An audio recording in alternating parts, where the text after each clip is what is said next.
Oh, you're such a gentleman. Pettway. Okay, so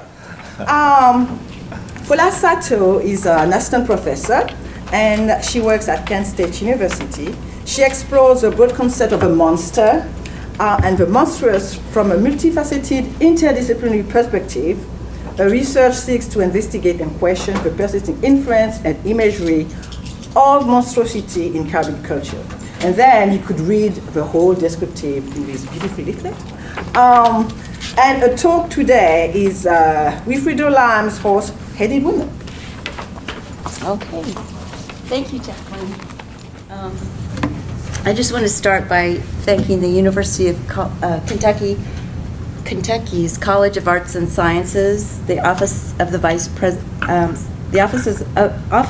President for Research, the departments of Modern and Classical Languages, Literatures, and Cultures, Catholic Studies, Latin American, Caribbean, and Latino Studies, and African American and Africana Studies, and of course Professor Couti for inviting me to participate in your symposium. As Professor Couti said, I'll be talking about Wilfredo Lam's Horse-Headed Woman. For those of you who don't know, Wilfredo Lam is one of the Caribbean's best known and many would say most talented artists. And let me pull up my PowerPoint.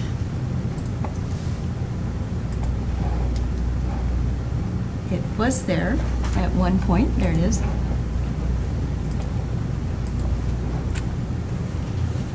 Uh-oh. Hope it works. There it goes. Okay. Okay. Is that working? Okay, yes. Okay, there's a delay. Wilfredo Lam was born in 1902 of a Chinese father and mulatto mother in the town of Sagua La Grande in north-central Cuba. While Lam might have inherited his artistic talent from his father, who was a calligrapher as well as shopkeeper, he owed much of the contents of his imagination to his godmother, Mantonica Wilson. Wilson was a Santeria prophetess and priestess, and she introduced Lam into the spirit world of that Afro-Cuban religion, descended from beliefs that the Yoruba-speaking peoples brought with them from southwestern Nigeria and parts of Benin and Togo to Cuba on slave ships. Aimé Césaire wrote the following description of her, which he attributed to Lam in his poetry collection, Moi Laminaire. Mantonica Wilson, my godmother, had the power to conjure the elements. I visited her in her house full of idols. She made me the gift of the protection of all these gods, of Yemanya, goddess of the sea, Shango, god of war and companion of Ogunfarai, god of metal, who gilded the sun every morning, always at the side of Olorun, the absolute god of creation, unquote. Wilson was also a healer of widespread reputation, and people would travel for miles to seek her advice and to ask for a cure. And as Max Paul Fouché notes, we see in a photograph of her taken in 1900, that's this photograph, that her face reflects an air of extraordinary authority and energy. In his biography of Lam, based on extensive recorded interviews with the artist, Fouché mistakenly refers to Mantonica Wilson as a sorceress when he writes, quote, "Thanks to his madrina, or godmother, Wilfredo entered a world peopled by invisible beings." Quote, oh, that's a quote, sorry. "Don't go down to swim in the river," the sorceress would tell him. "It's the home of the Guye. If they catch you, they'll carry you away with them," unquote. If, during his childhood, Mantonica Wilson filled Lam's imagination with spiritual beings from Santeria and Afro-Cuban lore, when Lam was an adult, he filled his canvases with creatures largely of his own creation. One such creature is the femme cheval. or horse-headed woman that appears in numerous paintings and that ranges in aspect from effeminate to Amazonian and from seductive, there's a delay on this, sorry, to regal. There we go. Okay. In order to understand Lamb's horse-headed figure or figures, we must talk about his aspirations as a painter and the modernist, cubist, surrealist, and primitivist modes in which he painted. To do that, I'll begin with Picasso's Demoiselle d'Avignon, originally titled Le Bordel, or the Brothel of Avignon, a painting which itself was influenced by Gauguin, whose so-called primitivism can be characterized by a pre-Renaissance flatness of perspective, a childlike simplicity of forms, a boldness of outlines, a rejection of European standards of beauty, and an attempt to reconnect with a pure state of nature. Gauguin himself was inspired by medieval stained glass windows, Breton folk art, and the Japanese prints that made their way to Europe in the 19th century. However, whereas Gauguin perpetuated through his paintings the myth of Tahiti as an island paradise of abundant fruit and innocent sexual license, whose women offered themselves freely to all European male visitors, a myth that had begun with Bougainville's voyage to Tahiti in the 1760s, and that had been maintained by Pierre Loti in the novel The Marriage of Loti, published in 1880, Picasso incorporated into the drapes that surround his figures a series of Cézanne-inspired flat planes resembling shards of glass, the sharp angles of which are echoed in the angles of the figures' breasts and elbows. And as a consequence, while the figures beckon the male onlooker with their poses, they simultaneously repel him with the threat of castration. Lamb reiterates parts of Picasso's painting in his own masterpiece of modern art, The Jungle, completed in 1943.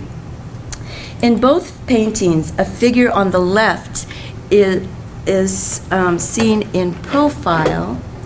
Here, there's a figure there on the left that is seen in profile and stands next to a figure with a raised elbow. A central figure right here stares directly at the onlooker.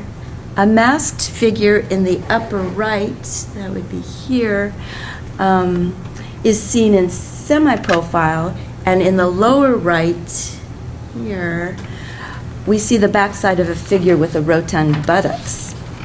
However, in Lamb's painting, the figure in the upper right brandishes not shards of glass, but scissors, the significance of which Lamb described as follows, quote, "In the jungle, the revenge of a small Caribbean country, Cuba, against the colonizers is plotted.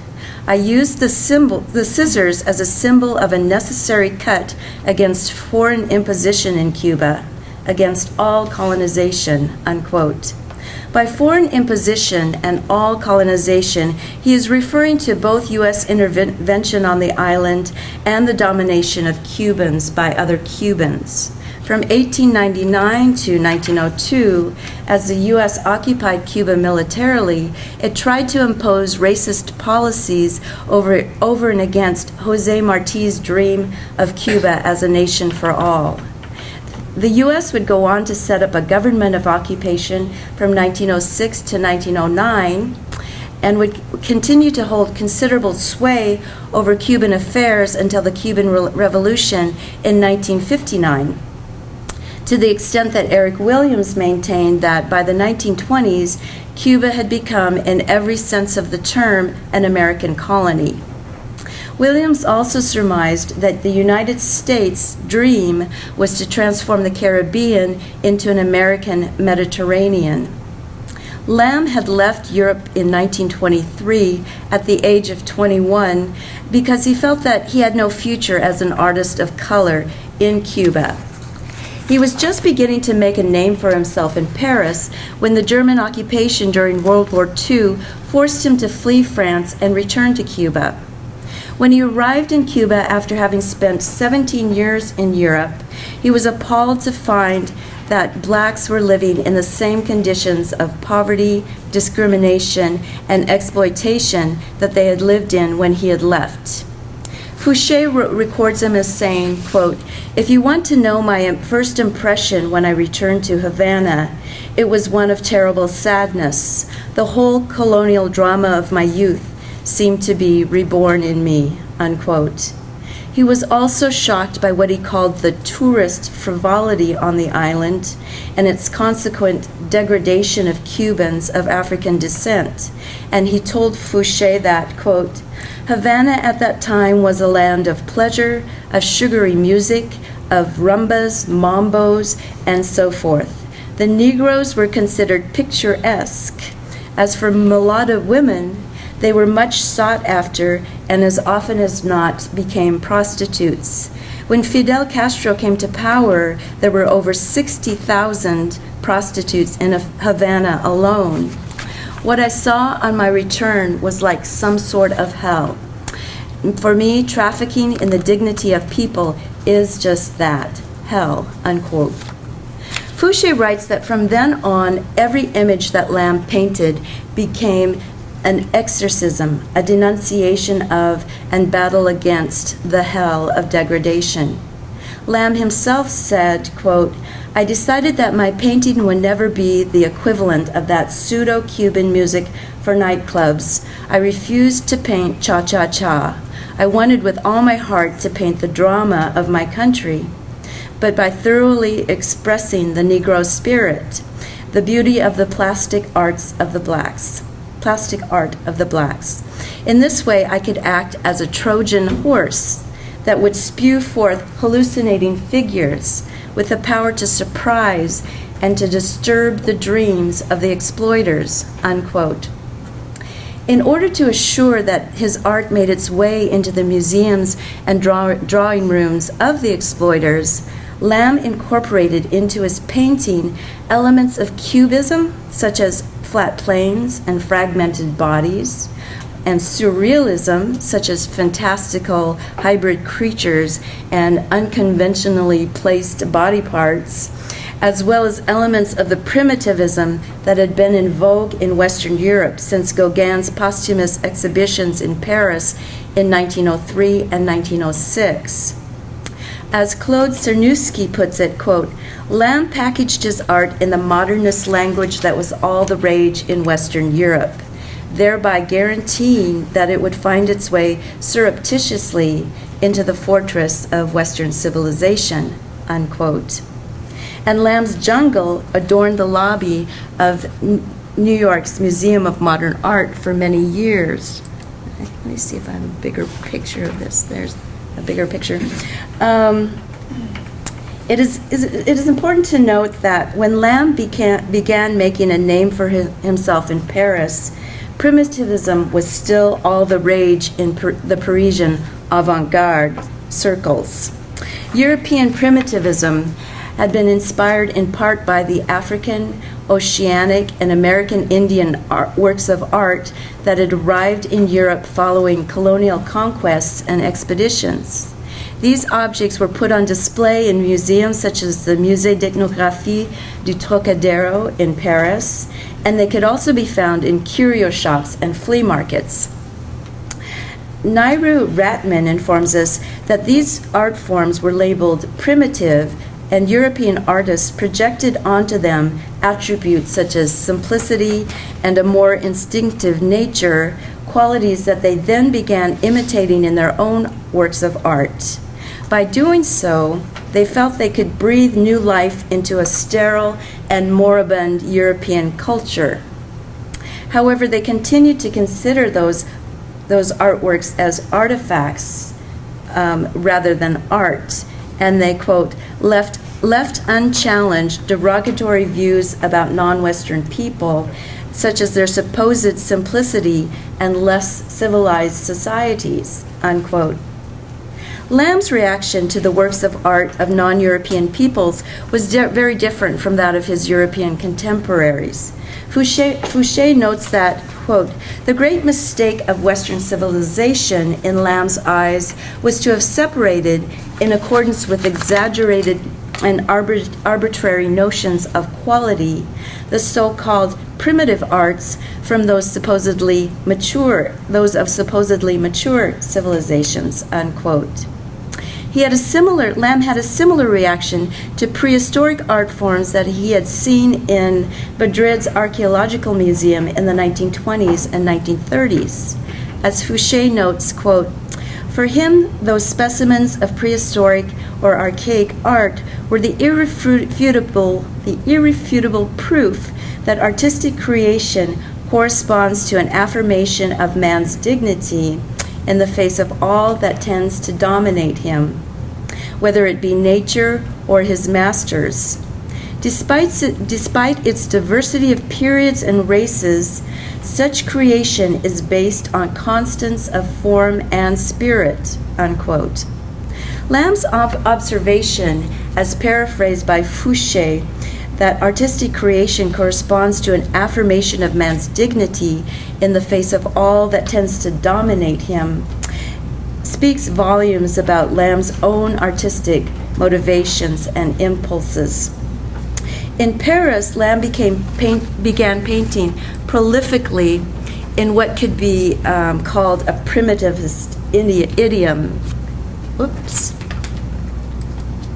I want to go to... Here are some of his Parisian paintings, setting brown, often nude figures made of bold outlines and simple geometric shapes in flat perspectives. However, he was already beginning to formulate a counter-message to that of painters such as Gauguin's. Absent from Gauguin's Tahitian works is the recollection of the bloody massacres that accompanied early and later encounters between Europeans and Polynesians. By contrast, pensive, grieving, and tormented, Lamb's figures from his Parisian period express the horror and anguish of colonization and offer a critique of its violence. After fleeing Paris, and before returning to Cuba, Lamb spent time in Marseille with surrealists such as André Breton, as he and they, along with other artists and intellectuals on the Nazis' list of undesirables, awaited passage out of Europe. And the fanciful creatures that appear in Lamb's subsequent Cuban paintings is evidence of the influence of the surrealists on his work. Let me go back to, sorry.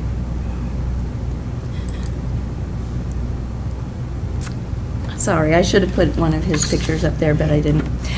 But he also continued to paint in a primitivist mode, which he, however, contrasted with the primitivism of another painter, Le Douanier Rousseau, in these words, quote, "Le Douanier Rousseau, painted the jungle, in the dream, the hungry lion, the apes, with huge flowers and serpents.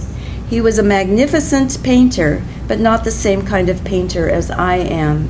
He does not condemn what happens in the jungle. I do," unquote.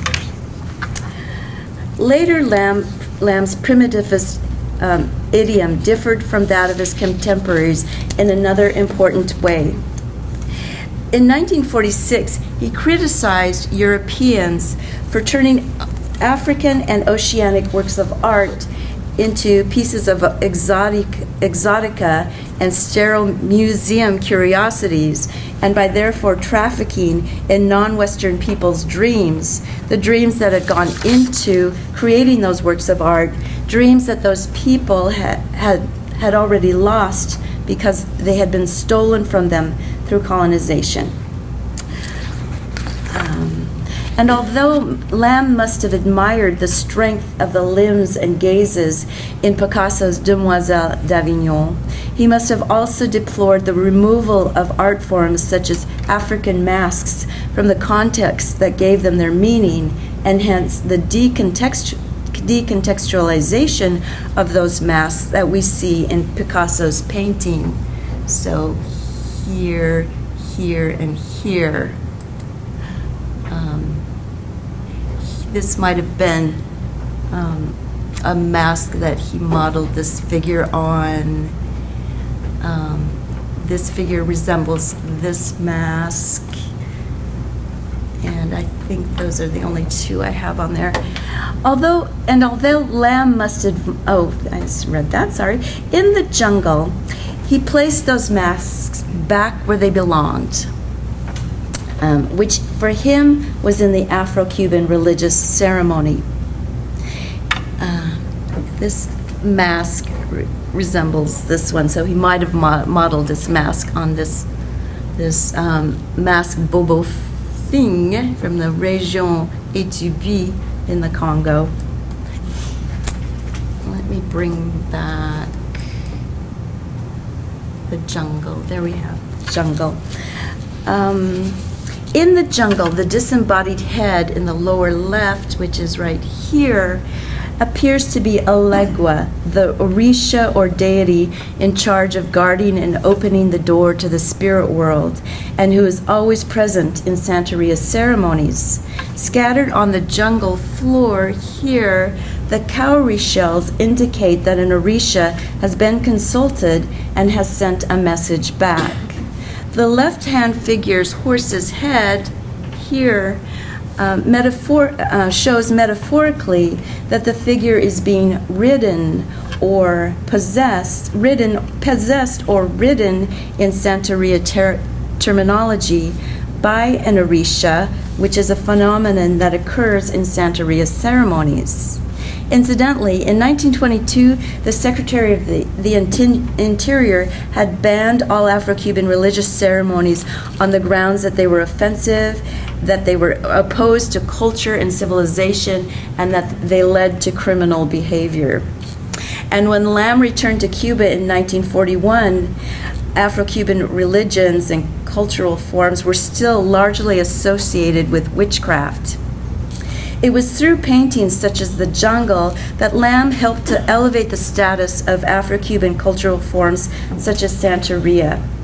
And Cernushki notes that by celebrating Afro-Cuban belief systems in their work, Cuban intellectuals, writers, and artists such as Lydia Cabrera, Alejo Carpentier, Nicolas Guillen, and Wilfredo Lamb, quote, began awarding them the higher status of religion rather than the lower one of magic.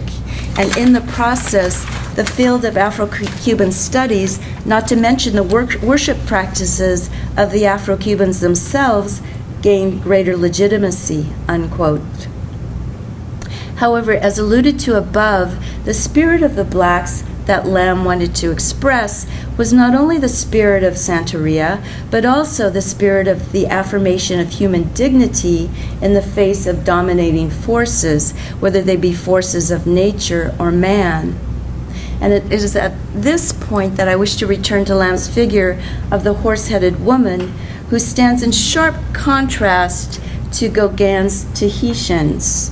And although like Gauguin's Tahitians, Lamb's horse-headed women are painted with simple, bold outlines, a flatness of perspective, a departure from Western standards of beauty, and an attempt to reconnect with nature, but with the addition of geometrical cubist shapes and fanciful surrealist elements, they send a very different message from Gauguin's docile Tahitian figures. Take, for example, the femme cheval in Lamb's painting titled I Am. Her horse's head is an indication that she is being possessed or ridden by an Orisha or ancestral guardian spirit. However, the spike protruding from her back, which is often seen on Lamb's horse-headed women, tells us that she will not be ridden, that is tamed or exploited by men.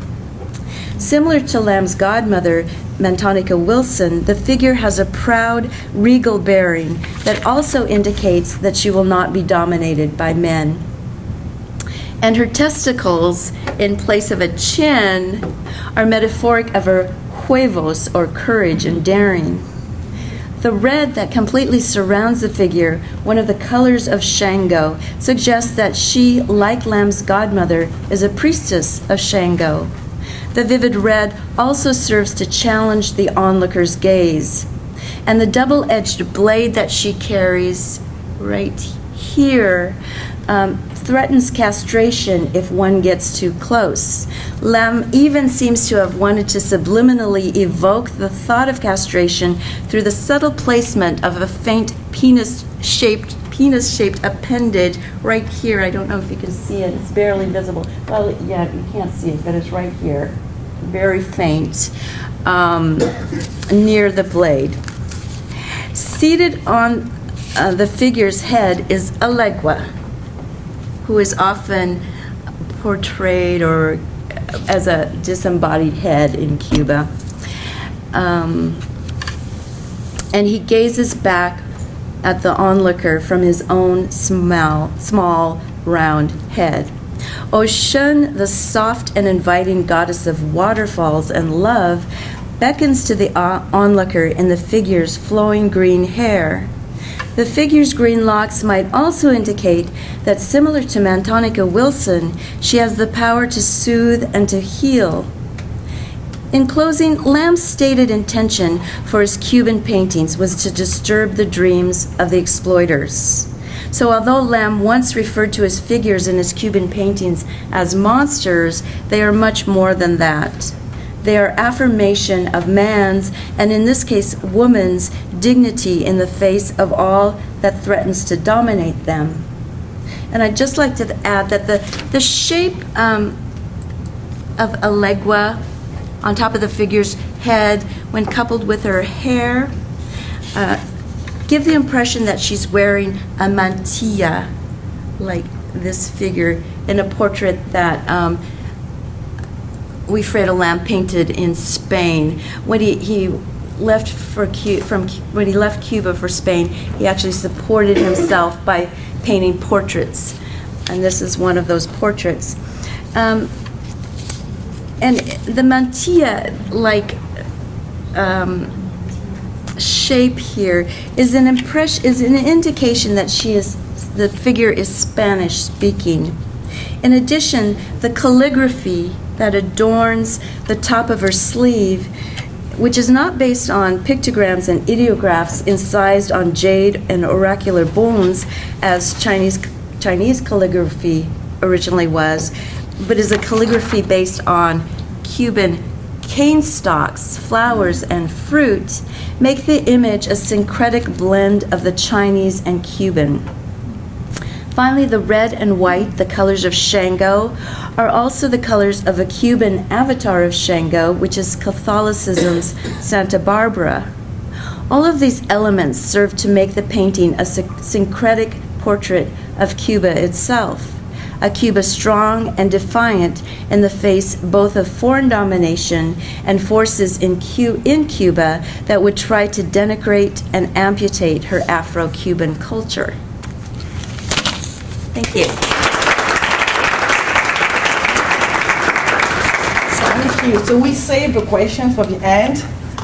And it's very interesting because Dr. Pettway and Dr. Sato, they do not know each other. But basically, they're going to treat both the kind of spirituality and show how Catholicism is being revisited. But Dr. Pettway is going to do it in a more colonial way. So he changed his title and he gave it to me and I lost it. But I would like to say a few things about Dr. Pettway. So he got his PhD at Michigan State University in 2010.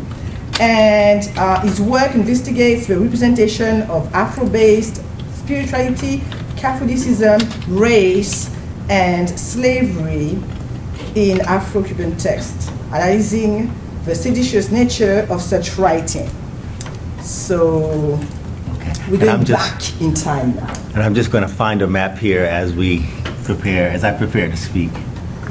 So I want to take the opportunity. My name is Matthew Pettway. I'm a native of Detroit, Michigan, professor at Bates College, as Professor Couti just said. And I want to begin by thanking the University of Kentucky's College of Arts and Sciences, the Office of the Vice President for Research, the Departments of Modern and Classical Languages, Literatures and Cultures, Catholic Studies. I also want to thank Latin American, Caribbean, and Latino Studies, African American and Africana Studies as well. And I understand, because we do these types of events at Bates College where I teach, and if you're wondering where that is, that's the East Coast, but it's the Northeast. It's kind of South Central Maine. And I know that it takes a lot of hands to make an event like this happen. The title of the paper that I'll be giving tonight is, as you can see here, The Altar, the Oath, and the Body of Christ, Ritual Poetics and Cuban Racial Politics of 1844. So in many ways, what Professor Sato has been talking about with regard to the significance of African-derived religion, I'll be speaking about in the 19th century. And at a time in the 19th century where Cuba is at the height of its size, the apex of a slave society that is producing coffee and sugar primarily, and has replaced Haiti as the leading producer of sugar in the world. My concern today is with, I would say, how African-derived belief systems encode themselves in ostensible Catholic ritual, and how that encoding then in Catholic ritual allow people of African descent to construct instruments of emancipation. In many ways, this article, this book chapter, I want to show you the title of the book, if I can really quickly here, where it comes from, because this book is just published. It's a book called Black Writing, Culture, and the State in Latin America, edited by a professor of Spanish and Latin American Studies at University of Pittsburgh by the name of Jerome Branch. And so I'm actually going to be reading from the chapter that I published in this book. And the piece that I'm presenting today is actually related, let me go back here to this, to in a small way, to the book that I'm working on called Black Cuban Literature in the Age of Conspiracy, Race, Religion, and Ritual in Juan Francisco Manzano and Gabriel de la Concepcion Valdez. And that also deals with the ways in which writers of African descent encode African-derived belief systems in literary texts that appear to be Hispano-Catholic in nature. So today I'll be talking about the curious relationship of a Catholic sacristan identified as a mulatto by the colonial racial hierarchy and an African recruit believed to be either from Sierra Leone or from Liberia. That's why I wanted to find the map. And there are four major issues, I would say, or themes that I'll be dealing with. The loyalty oath itself, both as a speech act, but a sacred speech act, and a covenant among African-descended brethren. And I say African-descended because the colonial racial hierarchy, which we have come to call a pigmentocracy, based cultural attainment and value on skin color. People don't think with their skin, but evidently the Spanish thought that they did. So I'll also be talking about sacred authority, to use the language of Vincent Brown, a historian at Harvard, who also studies the Caribbean, looks at Jamaica and the notion of the loyalty oath in Jamaica. Sacred authority from two standpoints. From the standpoint of how does an individual or an institution convince a group of people to do something that could put their lives at risk. The Catholic Church, sacred authority from the standpoint of the Catholic Church, from an institutional standpoint, that would be the sacristan. That would be the position that he was in. And sacred authority from the standpoint of a communal African-based spirituality. And I'll be using the language of spirituality and not religion with regard to the African-descended community in central Cuba because the codification of these belief systems was still taking place in Cuba in the 19th century, and it's an ongoing process. But we do know that the cosmologies, the idea the ideas that inform these traditions, that situate the communities in the universe and within the material worlds, were present and were active. And then I'll be talking as well about Black Cuban Revolution, the 1844 movement. The 1844 movement is a movement that took place between 1841 and 1844. And the objectives of the movement, quite frankly, were varied. One objective was to abolish slavery, another was to overthrow the Spanish government. But the Spanish government was convinced, actually, and I want to read this word for word, verbatim. They call the 1844 movement, quote, "the plan conceived by the colored race to exterminate the white race," end quote. And so throughout the document that I will be analyzing today, this is the way in which the Spanish government had come to understand the conspiracy. And the last thing I'll be talking about is the power of racial unity. In the shadow of the Haitian Revolution, 1791 to 1804, free and enslaved persons of African descent organized a series of insurrections designed to abolish slavery, depose the Spanish military government, and boldly institute a new republic of blacks and mulattoes on the island of Cuba.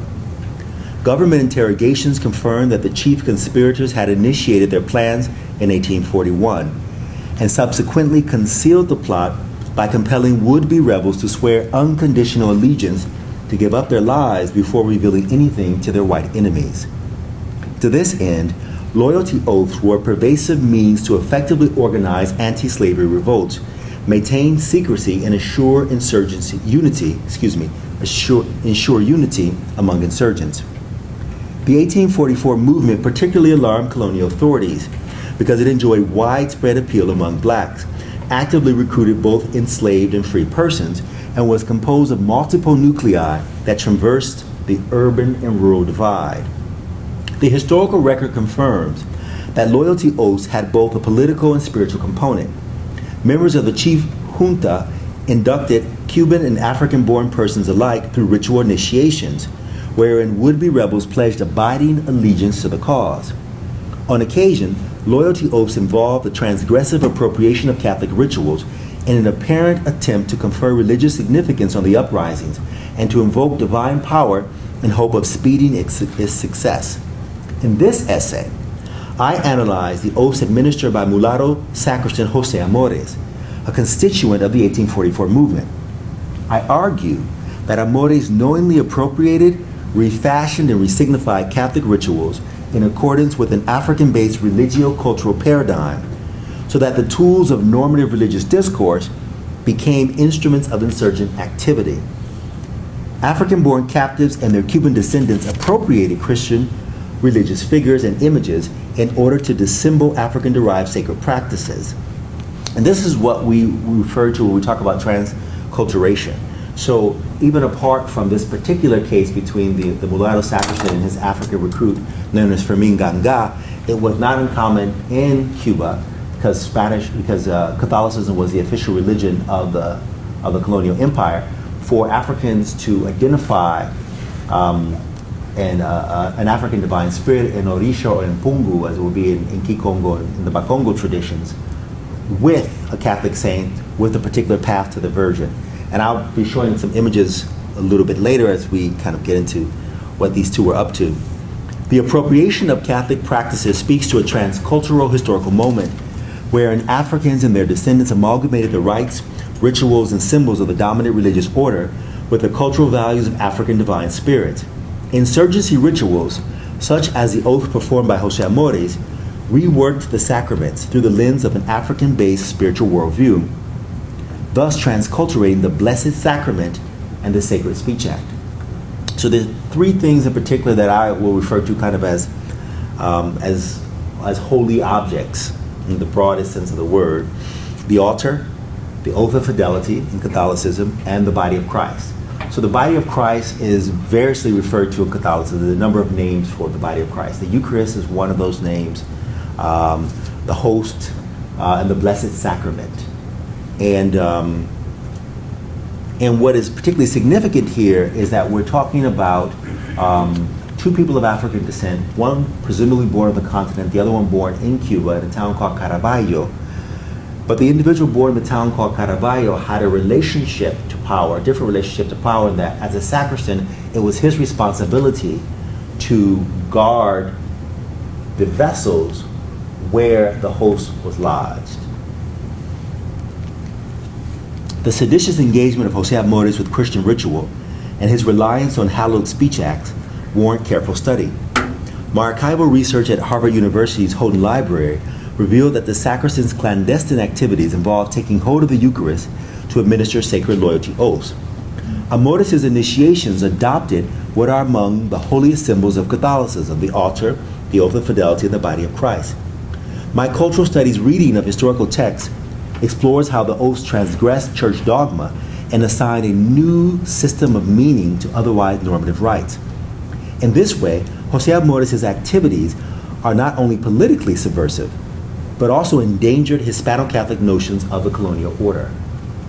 So what's particularly significant about this is that Jose Amores was in a position of authority where it was his job to further the process of acculturation. So Catholicism, far from being a benevolent system of social organization in Cuba, was actually instituted with the purpose of creating a more malleable enslaved person, a person who would seek redemption from a God in the afterlife, instead of seeking to claim power necessary to redeem themselves. And the African-based traditions were based on notions of power, of how can one access the power necessary to emancipate themselves.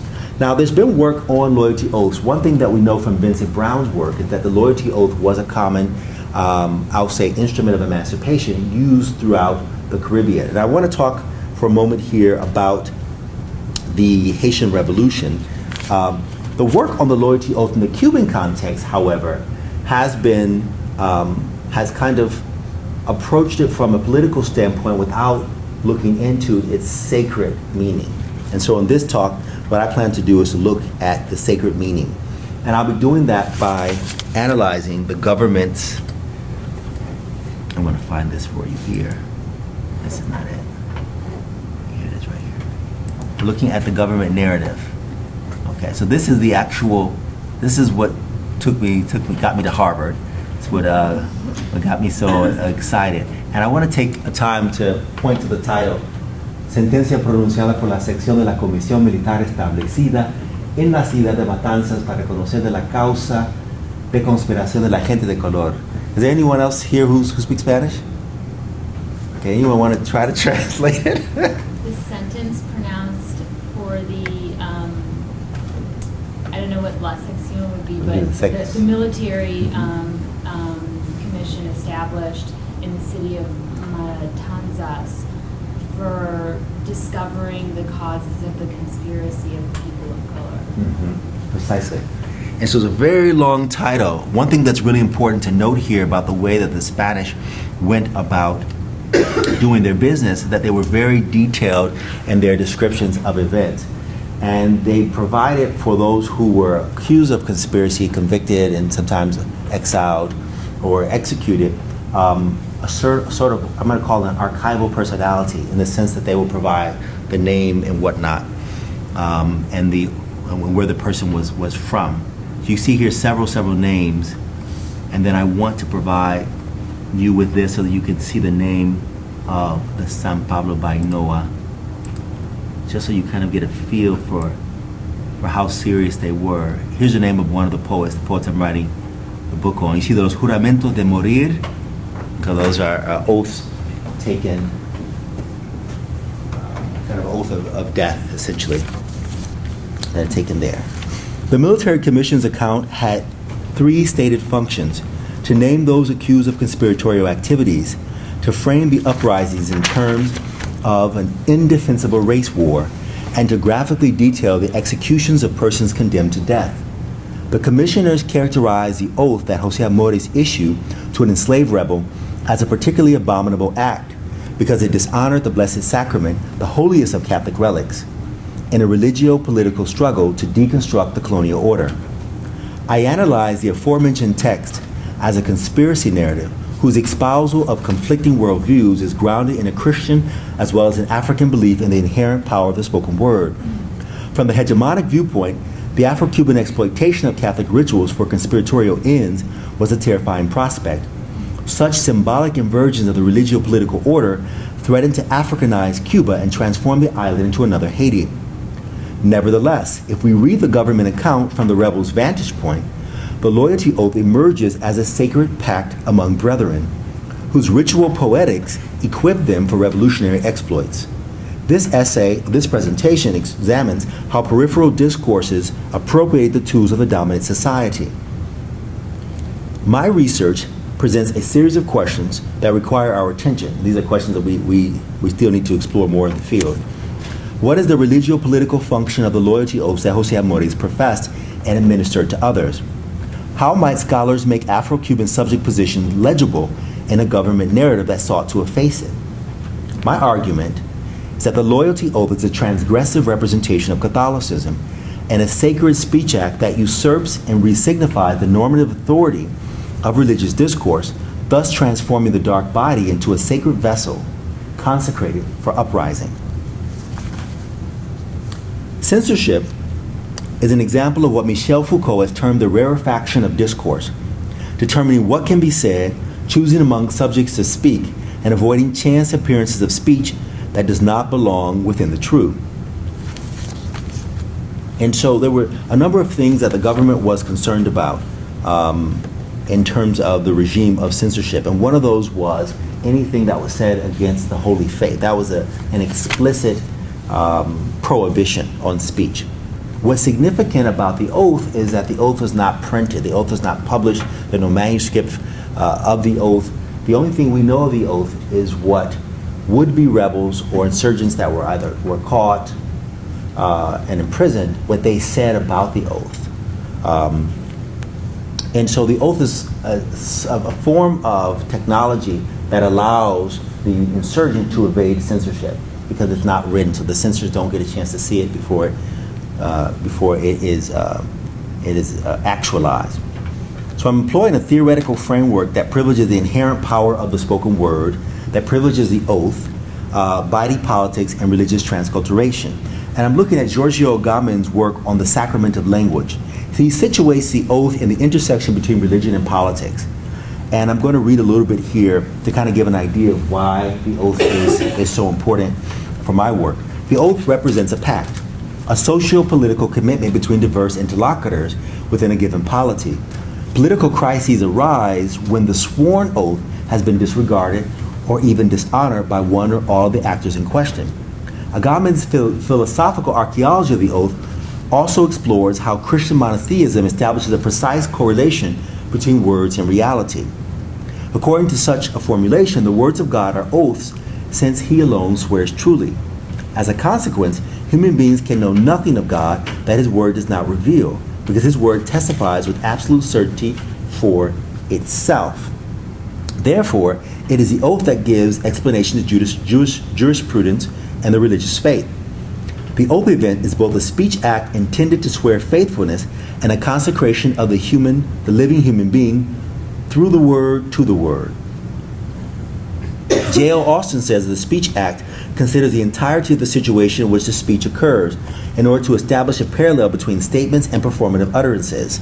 And the relationship between the statement and a performative utterance here can best be demonstrated when you think about someone getting married.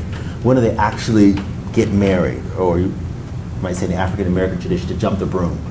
That moment is when they say, what? I do. And those words seal the pact. Those words seal the pact.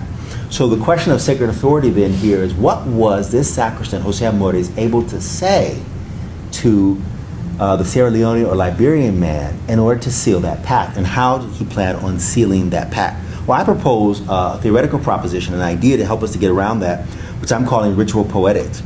So for the purpose of this project, I define ritual poetics as verbal practices performing language as sacred discourse, but sacred discourse that's inscribed on the body. Ritual poetics derives its power from the speech act's capacity to manifest language in quotidian circumstance, having been forged through the intractable conflict and asymmetrical dialogue between disparate spiritual traditions in the Cuban context. Though I acknowledge the top-down relationship between the sacristan and his African recruit, I also recognize that such a hierarchical affiliation was the result of church power, not African-descended political organization. So as a transculturator, the African recruit was also active in the process of meaning-making. The government's narrative was that Fermin Ganga, the African recruit, was seduced by a supposedly more intelligent, more culturally refined, lighter-skinned person of African descent. But there's good reason to believe that was not the case. So please allow me here to begin to talk a bit more about the government narrative itself. And for that, I'm going to go back to my presentation. Please forgive the back and forth, but I wasn't able to get this on a PowerPoint. It was huge, so I wasn't able to get it on the PowerPoint itself. So if we go here, we have a map. I'm Cuban, I think it's going to delay. It should come.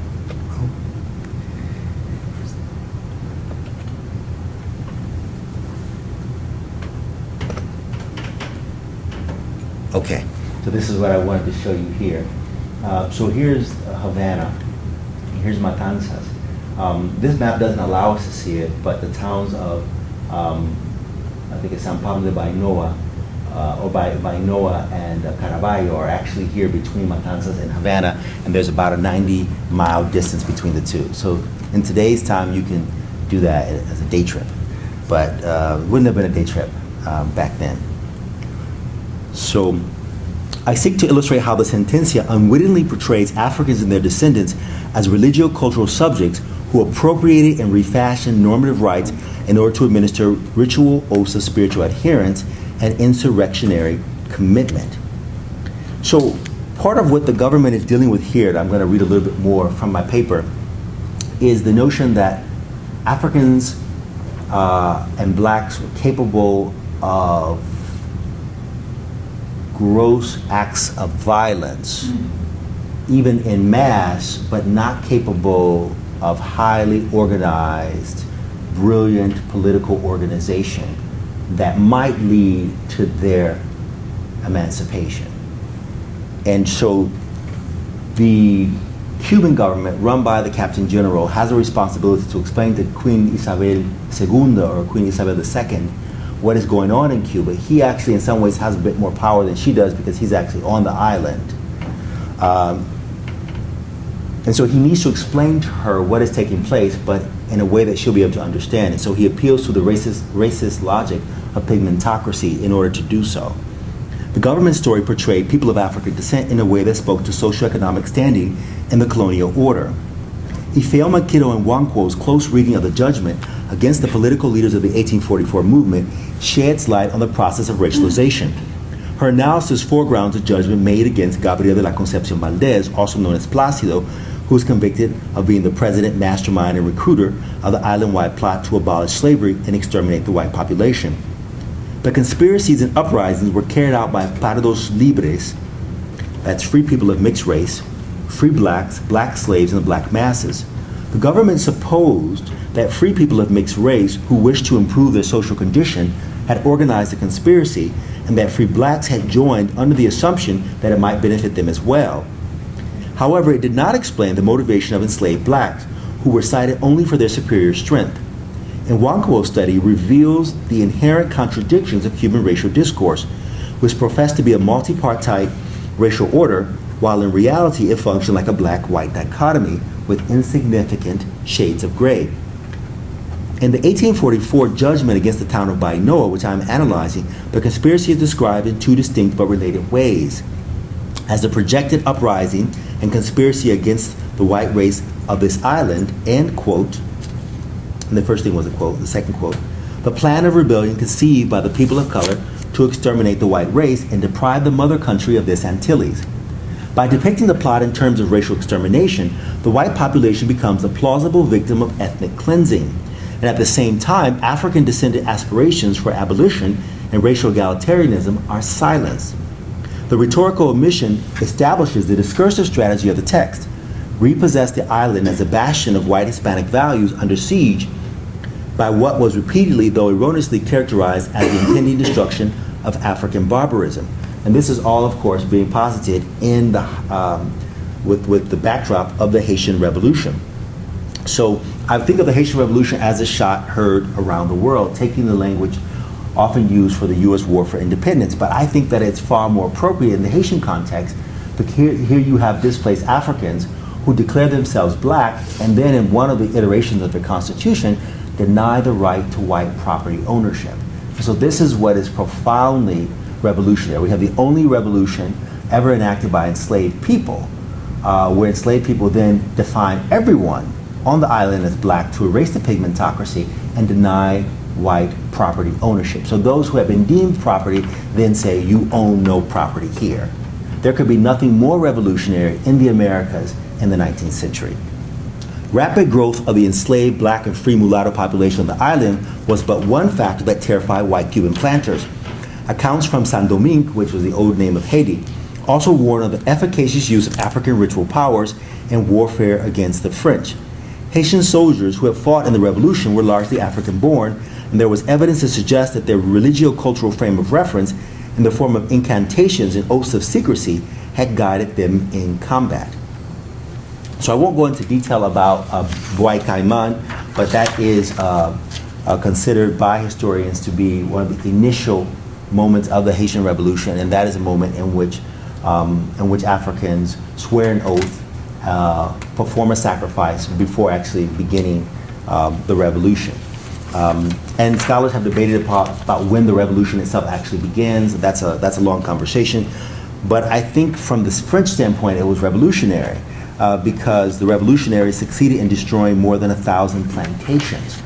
And so it was the destruction of property by those who had been deemed property that was particularly powerful. So Cuba, about 40 years later, the 1844 movement is underway. The government interprets the insurrection from the following standpoint, and I quote, "The freedmen penetrated the farms, the country roads, and even the bohíos themselves, disseminating their maleficent ideas. They haven't concerned themselves with anything else for some time now. The seed had penetrated in all directions, and they only needed a sign to set in motion such a horrifying sacrifice. Once more, the military commission cast free persons of color as active agents of sedition. Penetration is a chosen metaphor to characterize the grave extent of the freedmen's power and influence over rural plantation populations. They allude to the sexual act. Penetration applies a sort of symbolic violence and impropriety, an uninvited infiltration, so to speak, since the urban and rural areas were thought to be divided from one another, free and enslaved respectively. In this way, freedmen, the dominant actors in the government's narrative, violate the most intimate spaces of plantation life." And I want to read a little bit more from the government narrative, because what's significant here as well is the religious element to this. The government believed that the insurrection itself was to take place on Good Thursday. Not Good Friday, but Good Thursday. The previous Good Thursday was the day slated to set in motion a monstrous scheme. The freedmen were collaborators. They had meetings in which they assigned the tasks. The mulatto, Jose Maria Ramos, being among the chief directors, is cited in the records of prosecutor Don Ramon Gonzalez. They maintained correspondence, employing it to communicate with Plácido, a mulatto from Matanzas, and other individuals that made up the chief junta. The oath to die before revealing anything to the whites was the political method and means that they relied on in order to maintain this secret for so long. So what I'm proposing with regard to the sacristan, Jose Amores, who acted as a priest in these churches, and I'm going to show you the image of San Pablo de Bainoa. Okay, it's working. Okay. This is the image that I was able to find online of the church. It looks like it's in a moment of restoration. So I've been to Cuba several times for my book research. I haven't actually seen an image of it in person, but this is what I was able to find online for tourists that might visit the island. So the government has a psychosexual subtext.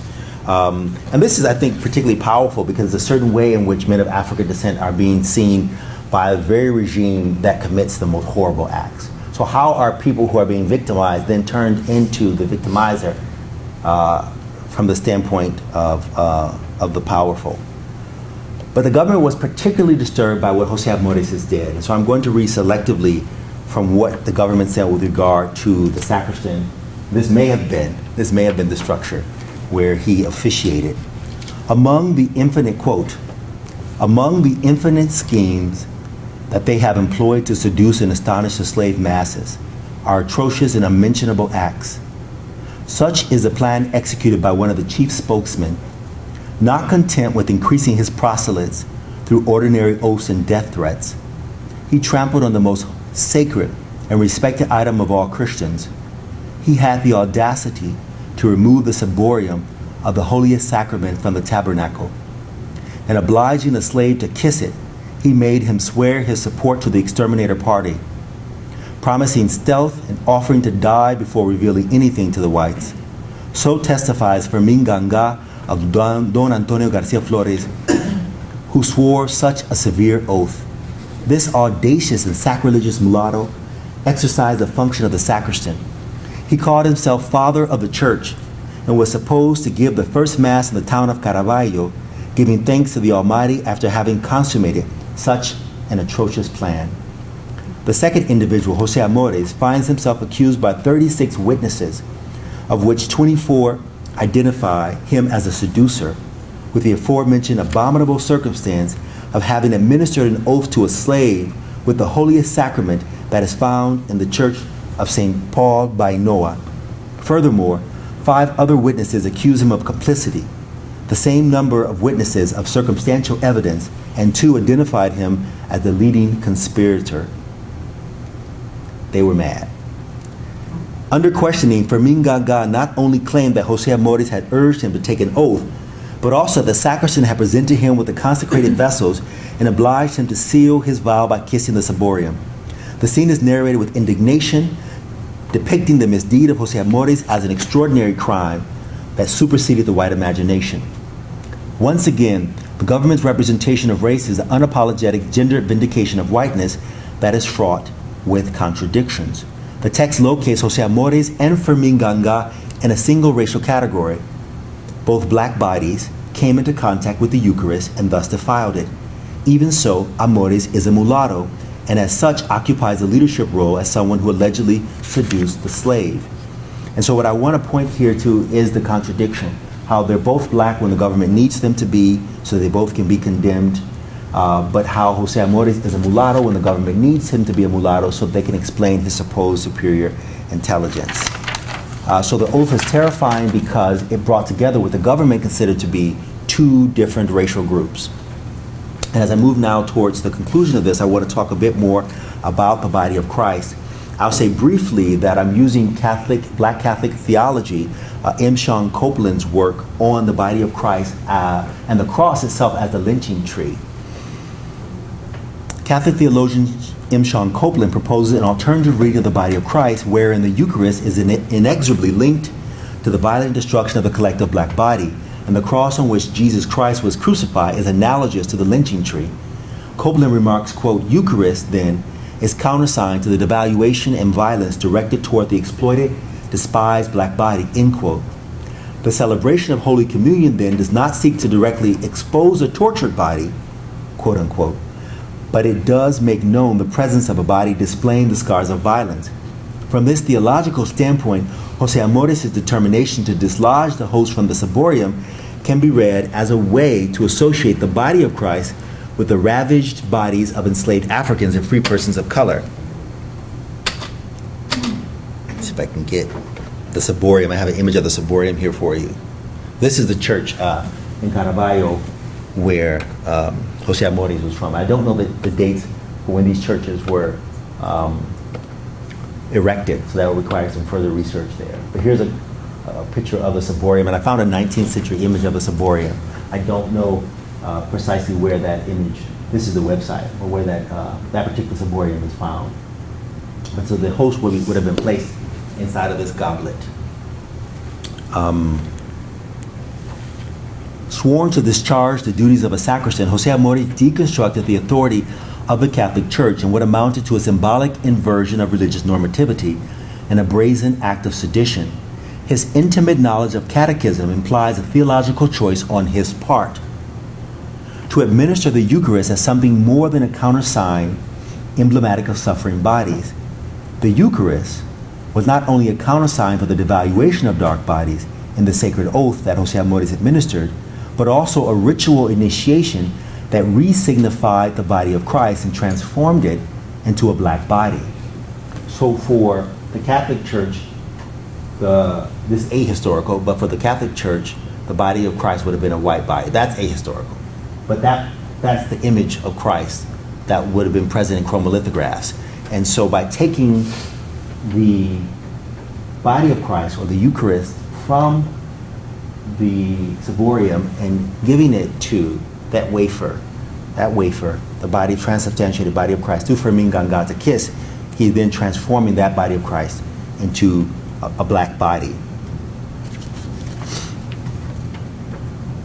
I want to take a moment here as I move towards the end to reconstruct what I believe Fermin Ganga himself may have done in that moment. So if in that moment the sacristan who is acting as a priest violates his office, not only by saying we are to rise up against the society whose power I represent, whose power I embody as an officer of the church, but also by taking the body of Christ and re-signifying the body of Christ so that Christ is involved now in the uprising. What was Fermin Ganga doing? What might he have been doing? What act of transculturation might he have participated in? I reject the racist fallacy of African intellectual inadequacy and the notion of the enslaved person as a passive convert of the liberto, or the free person of color. Historian Aisha Finch attests that the role of African leadership in the 1844 resistance movement was analogous to its function in the Haitian Revolution.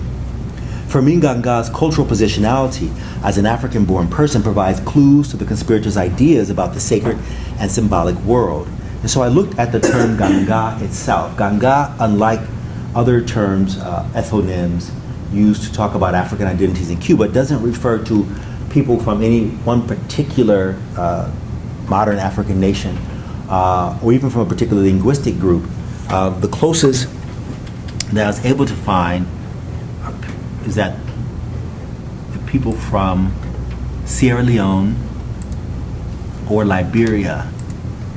And this was confirmed recently by the work of, I believe it was an Australian anthropologist who produced a film called They Are We, where you have Cubans in Matanzas, not too far from the towns that I was referring to, St. Paul, by Noah and Caraballo, who returned to Sierra Leone, which was founded by the British, turned to Sierra Leone and find people who understand their ritual chants. They Are We is the name of that particular piece here. So there's one group in Cuba that actually is called Ganga today, only one, and that's called the Ganga Longoba. And so I use that research in order to reconstruct the way in which Fermin Ganga may have understood the ritual act. Fermin Ganga's involvement in the anti-slavery conspiracy bears resemblance to the historical pattern. Ganga persons were often involved in conspiracy. The military commission's racialized account requires that we read against the grain, observing silences and speaking where the text does not. By definition, sacred initiation implies more than acquiescence on part of the person swearing the oath. Sociologist of Cuban religions, Waleed Dotson, says that ritual process of initiation, quote unquote, take place within sacred spaces, making use of collective rites to incorporate new adherents into ritual families.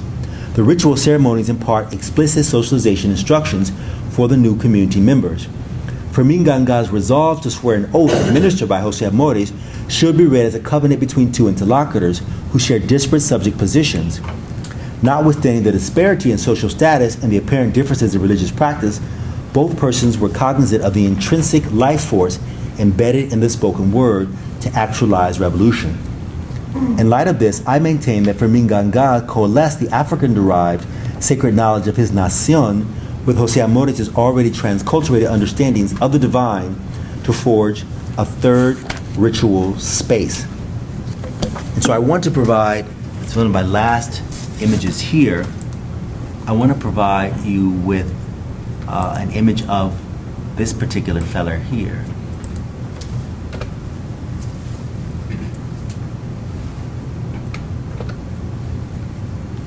Known in Cuban Spanish as Obatala. Obatala is an African divine spirit associated with purity. African divine spirits manifest themselves in myriad ways so as to communicate with practitioners through different paths. La Vieja of the Ganga Longoba is the sacred equivalent of Obanla, path to Obatala and Regla de Ocha. Accordingly, La Vieja is a grandmotherly figure and manifests the same characteristics as Obanla, a trembling, blind, aged woman draped with a blanket. Considering that La Vieja was transculturated with Las Mercedes and Santa Ana in Catholicism, she cannot be equated with the Holiest Sacrament, which Africans and their religious descendants have associated with Odudua. Odudua is one of the paths to Obatala and has been identified and transculturated with the Blessed Sacrament, also known as the consecrated body of Christ. So this particular Orisha, because of his purity, has been transculturated with the host, the Eucharist. He's been transculturated with the Eucharist. What I was able to find on the Ganga Longoba is that they have a divine spirit that they call the old woman, or La Vieja. And La Vieja has herself been equated with one of the paths of this particular Orisha. So that Orisha, or that divine spirit, manifests himself in several ways. And in one of his ways, one of his manifestations, he's a warrior. So though he is the embodiment of purity and white is his color, he would be a father figure, I would say, to the other Orishas. He also is able to wage war. Obatala is the Orisha of creation and the chief of the Orishas, the better way of putting it, the chief of the Orishas. That is, the divine supernatural beings that govern natural phenomena. More than any other divine spirit, Obatala is especially influential in his dealings with the Supreme Being, known as Olodumare. In Yoruba-derived cosmology, Obatala is known as Dueña de las Cabezas, or owner of the heads, and the head stands for holiness, saintliness, and divinity. Well, what do you need if you're going to confess an oath? If not your mind and your mouth. And your mind and your mouth can't work if your body is not well. So those are the three things that Fermin Ganga had, if nothing else. Those are the three things that Fermin Ganga had, if nothing else. His mind, his mouth, and his body. At the closing of the initiation ceremony, the newly initiated person, guardian Orisha, is placed on their head, the Ori, granting him or her the privilege or power of being possessed by that particular divine entity. So we can even think of those lamb mounted woman, the horse head. In my estimation, Jose Amores' transformation of the Holiest Sacrament into a black Christ should not be read as a defilement, but instead analyzed from the vantage point of the righteousness of the rebel cause. Although the Ganga Longoba did not amalgamate La Vieja with Odudua, such a religious prism does associate her with the Supreme Being, so that the reader is at liberty to relate her maternal saintliness with that of Olodumare's son.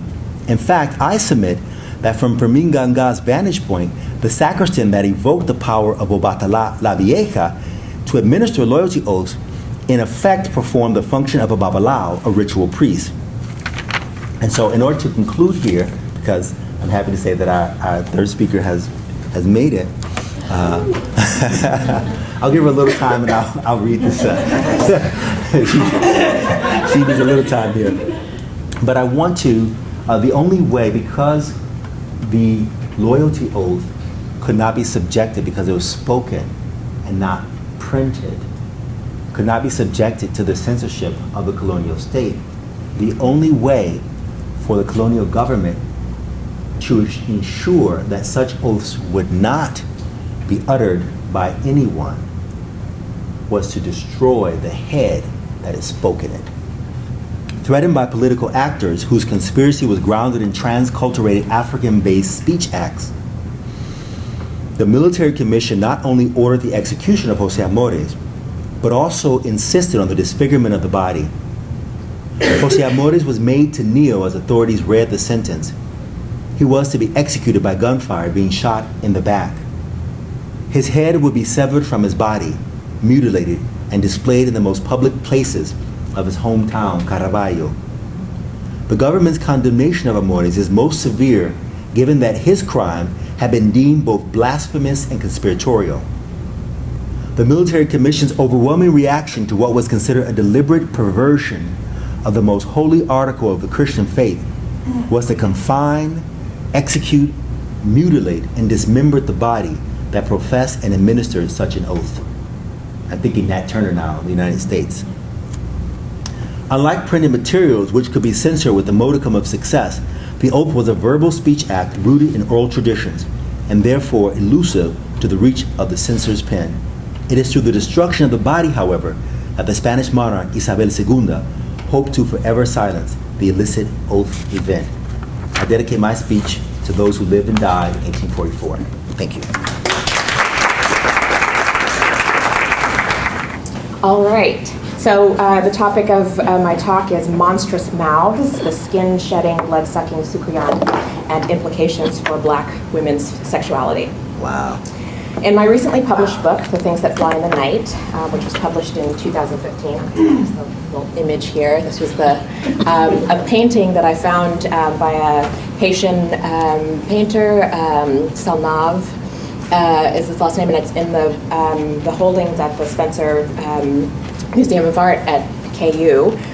There was a couple who lived in Lawrence who had the second largest holding of Haitian art in the country, and just kind of, it was just hanging out in their house, which I got a chance to see at one point, and then we convinced them to donate it to KU. So now that holding is in KU, and there's some really beautiful pieces. And this was one of them, and I saw the fanged woman, and I said, I have to have that for my for the cover of my book.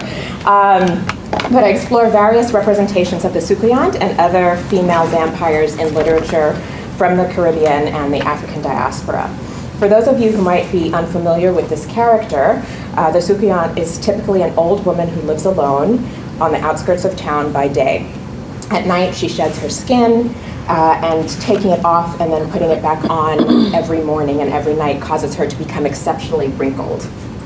Okay, so here's one sketch by Scorpion. You see kind of the pulling off and on makes her seem even more, very ancient.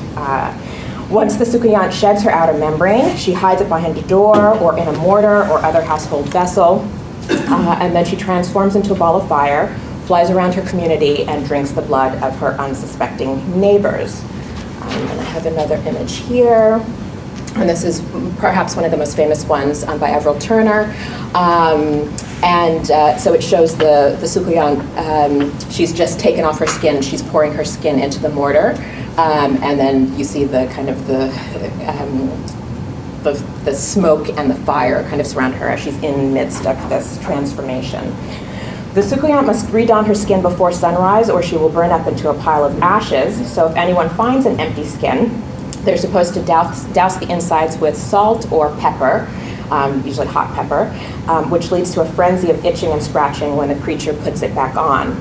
In many tales, when the Sukuyant is identified by her shrieking, her neighbors gather together to plunge her into a vat of boiling tar or boiling oil, or to beat her to death. And so in this we see that there's extreme violence that's visited on this female body, this monstrous female body.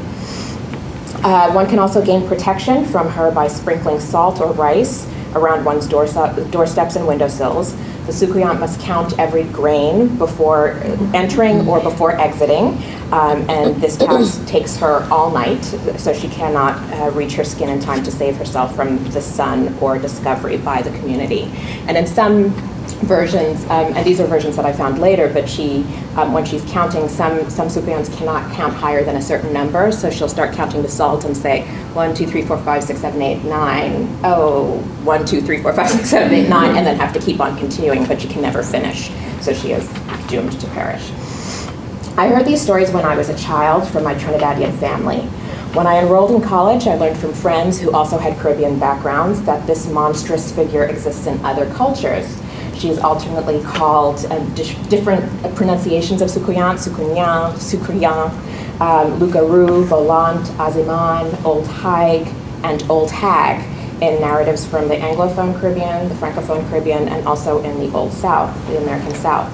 What struck me most as I was beginning to come to a greater womanist consciousness, however, was that the Sukuyant was almost always female.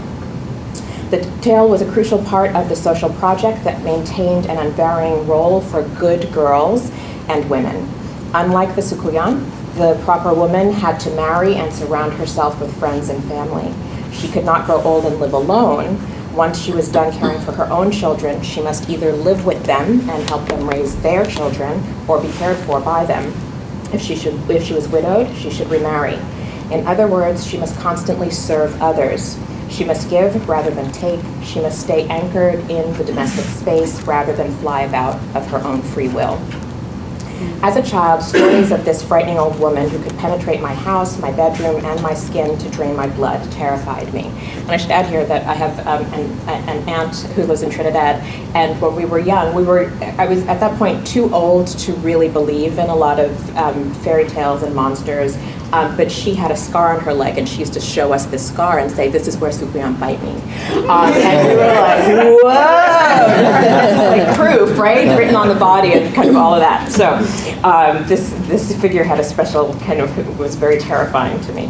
As an undergraduate student, and the niece of several beloved old spinster aunts, and also as a budding lesbian who knew she would never marry, I began to question the significance of the folk figure to my Caribbean American cultural identity.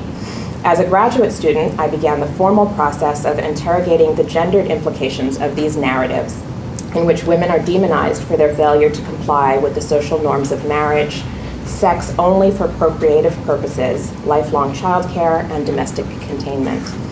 And regarding sex, I should note here that most vampire tales are grounded in anxieties about sex and sexuality. The bodily encounter between predator and victim occurs in intimate, private spaces, usually a bedroom. One body penetrates another, and long fangs are resplendent with phallic imagery, and bodily fluids are exchanged, right? So we might think of the blood in terms of semen or other bodily fluids. Traditional anxieties are heightened when the penetrating figure is female, and when this female seduces another female, and also when the penetrated figure, who is made to bleed, resonant with a woman's menstrual cycle, is male. So I think there are all of these overlapping anxieties going on. In my book, I've expanded my explorations not only to look at some of the traditional folk narratives in which the Sukuyan is considered monstrous, but also at texts from the past 30 years or so that try to employ the female vampire as an agent of resistance and female empowerment, especially by depicting her penetration of others' bodies and other more literal sexual acts as a subversion of the confining norms of middle-class respectability. And here I have a quotation from Jackie Alexander, who is one of the key figures in scholarship about women's sexuality in the Caribbean. It's long, but I'll still read it, and I'm especially captivated by the last part. But women's sexual agency, our sexual and our erotic autonomy have always been troublesome for the state. They pose a challenge to the ideological anchor of an originary nuclear family, a source of legitimation for the state, which perpetuates the fiction that the family is the cornerstone of society. Erotic autonomy signals danger to the heterosexual family and to the nation. And because loyalty to the nation as citizen is perennially colonized within reproduction and heterosexuality, erotic autonomy brings with it the potential of undoing the nation entirely, a possible charge of irresponsible citizenship or no citizenship at all. Particularly for the neo-colonial state, it signals danger to respectability. For one set of examples that might not jump immediately to mind, I'd like to turn to an author many of you are probably familiar with, and I went not with a Caribbean author, although maybe I should have, but we can talk more about different examples later. But I decided to go with Toni Morrison, because most people would not connect Toni Morrison with vampire stories, necessarily. In much of her fictional and critical writing, Morrison has mourned the waning of oral forms in contemporary African American literature. Quote, "We don't live in places where we can hear those stories anymore. Parents don't sit around and tell their children those classical, mythological, archetypal stories that we heard years ago, end quote. She attempts to revive some of these myths in her fiction. The Flying Africans in Song of Solomon, revamped Aesop's fables in the Who's Got Game series for children, the children's picture books, The Police Heads in Love, and Brer Rabbit's escapades in Tar Baby. And her work frequently sets up revisionary narratives that are meant to empower women rather than demonize them or configure them as resigned victims.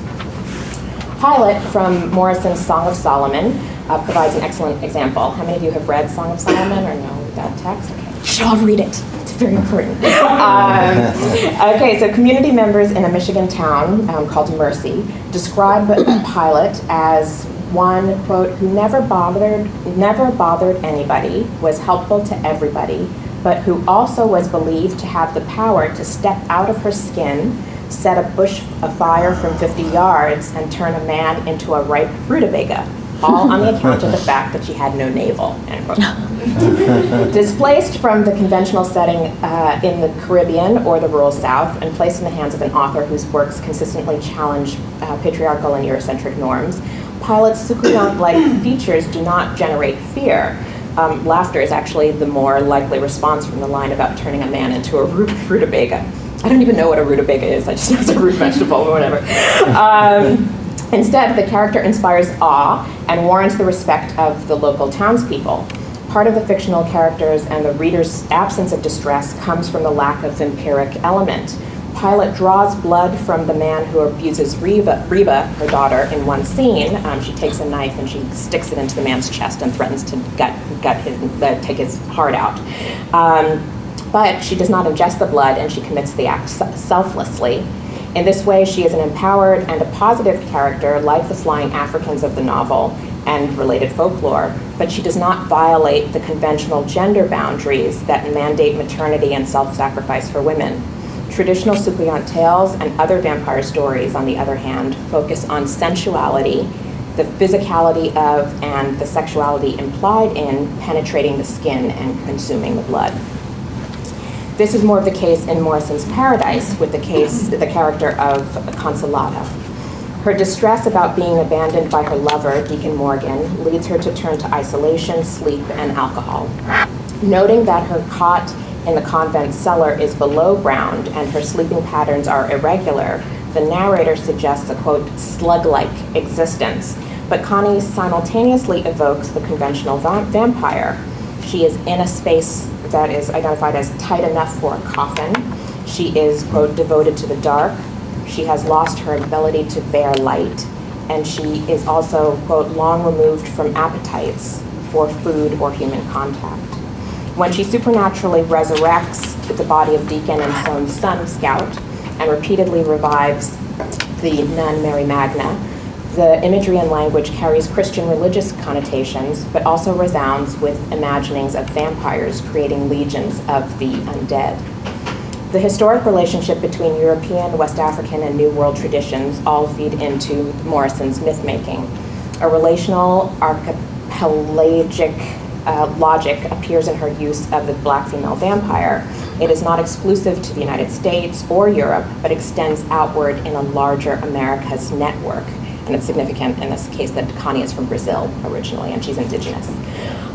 Connected by histories of colonial exploitation, brutality, confinement to spaces based on one's race, and the continuing need to wrestle with issues that find their source in colonial racial formation, contemporary writers often feature the black vampire woman as a way to probe these concepts. And I'm thinking of cases like Octavia Butler's Fledgling, if any of you are familiar with that case, or Helen Oyeyemi's White is for Witching, which I talk about in a different section of the book. Thus, Connie's potential for corruption echoes the threat of the suppliant and peaks during her affair with Deacon. It is therefore striking when Morrison depicts Connie's infatuation with Deke as possessing a, quote, edible quality, end quote. When their rendezvous become irregular, her dull sense of hunger gets sharpened. She sees the end of their relationship as caused by, quote, her big mistake, end quote, which is during a post-coital conversation, she bites Deke's lip, he draws blood and licks it, and then hums with pleasure. As he, quote, sucked air sharply, said, "Don't ever do that again." His eyes, first startled, then revolted, had said the rest of what she should have known right away. Clover, cinnamon, soft old linen, who would chance pears and a wall of prisoner wine with a woman bent on eating him like a meal? End quote. While cannibalism might come to mind with the references to eating and the meal, it is Connie's drawing and consuming of blood that repulses Deacon. For 30 years, she and the white nuns live on the cusp of the town without incident. After the affair with Deke, however, she tellingly becomes a, quote, fanged snake, and I'd ask you to recall that initial image from the Salnav painting, that must get beaten out of the townsman's created Eden. She has not simply engaged in the sexual exchange of bodily fluids, but of blood, that archetypical fluid representing not just Deacon's life force, but his familial line of inheritance and legacy, his race and his racial purity. In other words, the superiority that he and his neighbors claim as founders and residents of Ruby. In this penetration of the skin and consumption of blood, Connie acts according to Donna Haraway's descriptions of the literary vampire. She disrupts and transforms distinct racial categories through passages of substance. She, quote, drinks and infuses blood in a paradigmatic act of infecting whatever poses as pure, and in this way promises and threatens racial and sexual intermingling. By the end of the novel, the image of Connie with blood on her lips might initially recall the image of the predatory vampire, but Morrison goes to great lengths to shift the monstrous traits to the 9 men who violate the sacred space of the convent and attempt to murder the women living there. Consolata, on the other hand, is imbued with a mystical beauty. She does not look directly at the hunters, but rather smiles at something high above the heads of the men, quite suggestive of the pose of an iconic saint. The blood on her face, which has come from cradling and trying to resurrect the woman shot in the foyer, quote, takes Deke's breath away, end quote.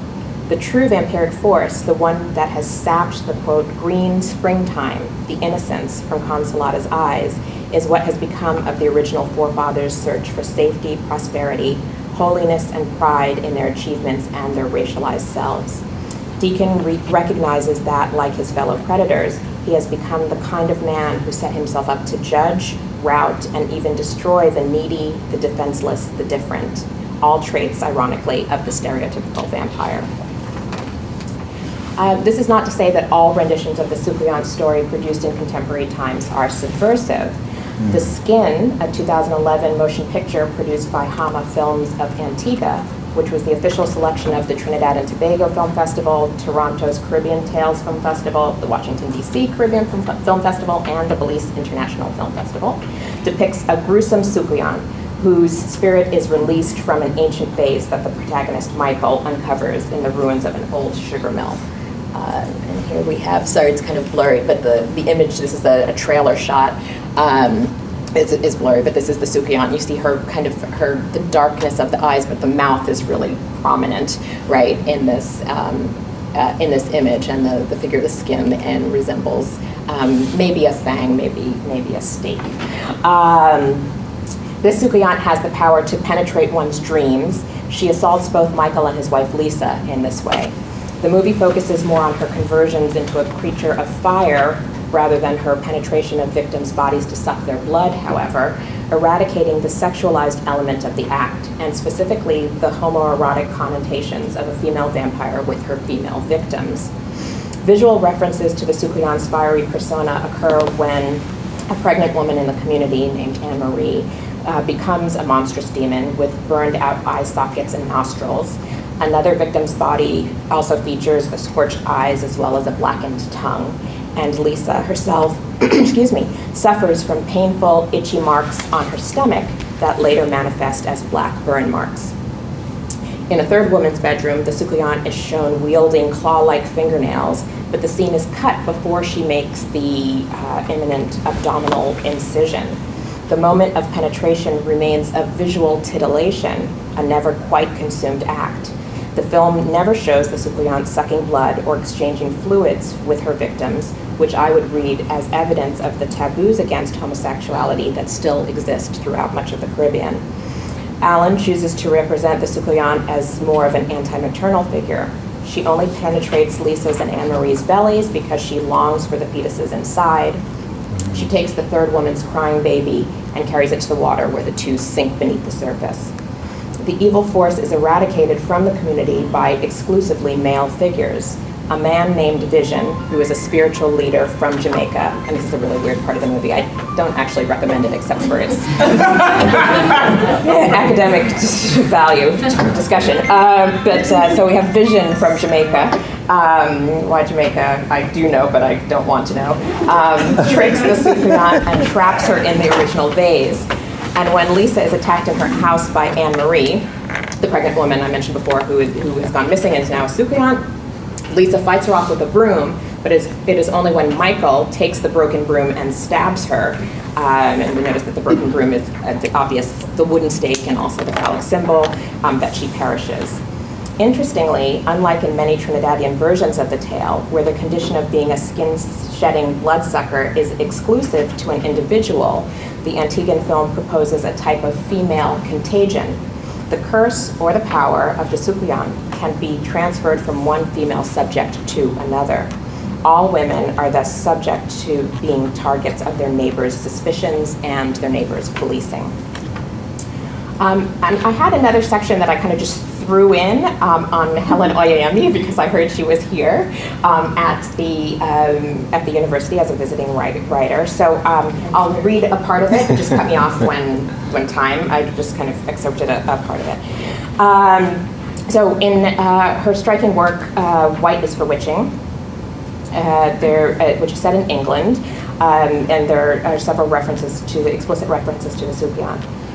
The folk figure helps to build the argument that the true vampire figure in world history is not the foreigner who, like Bram Stoker's Dracula, penetrates the heart of the civilized nation from the outlying margins of the current or former empire.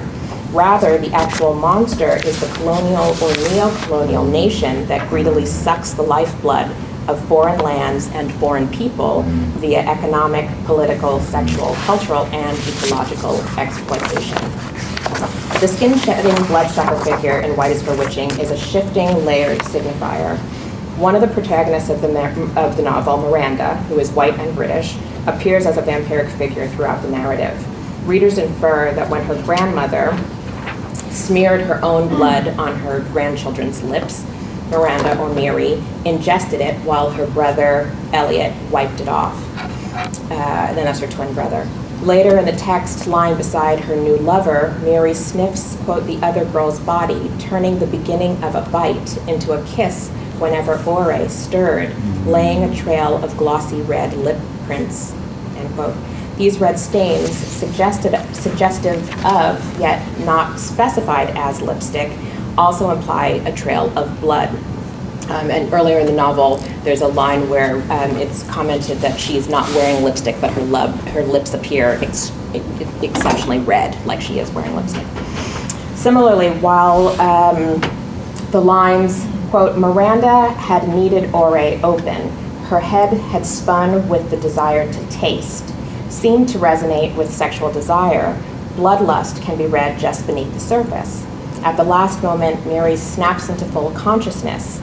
Quote, then came the recoil, would I really? And she'd bitten her own wrist, unquote. Later in the dean's office, she writes herself a reminder.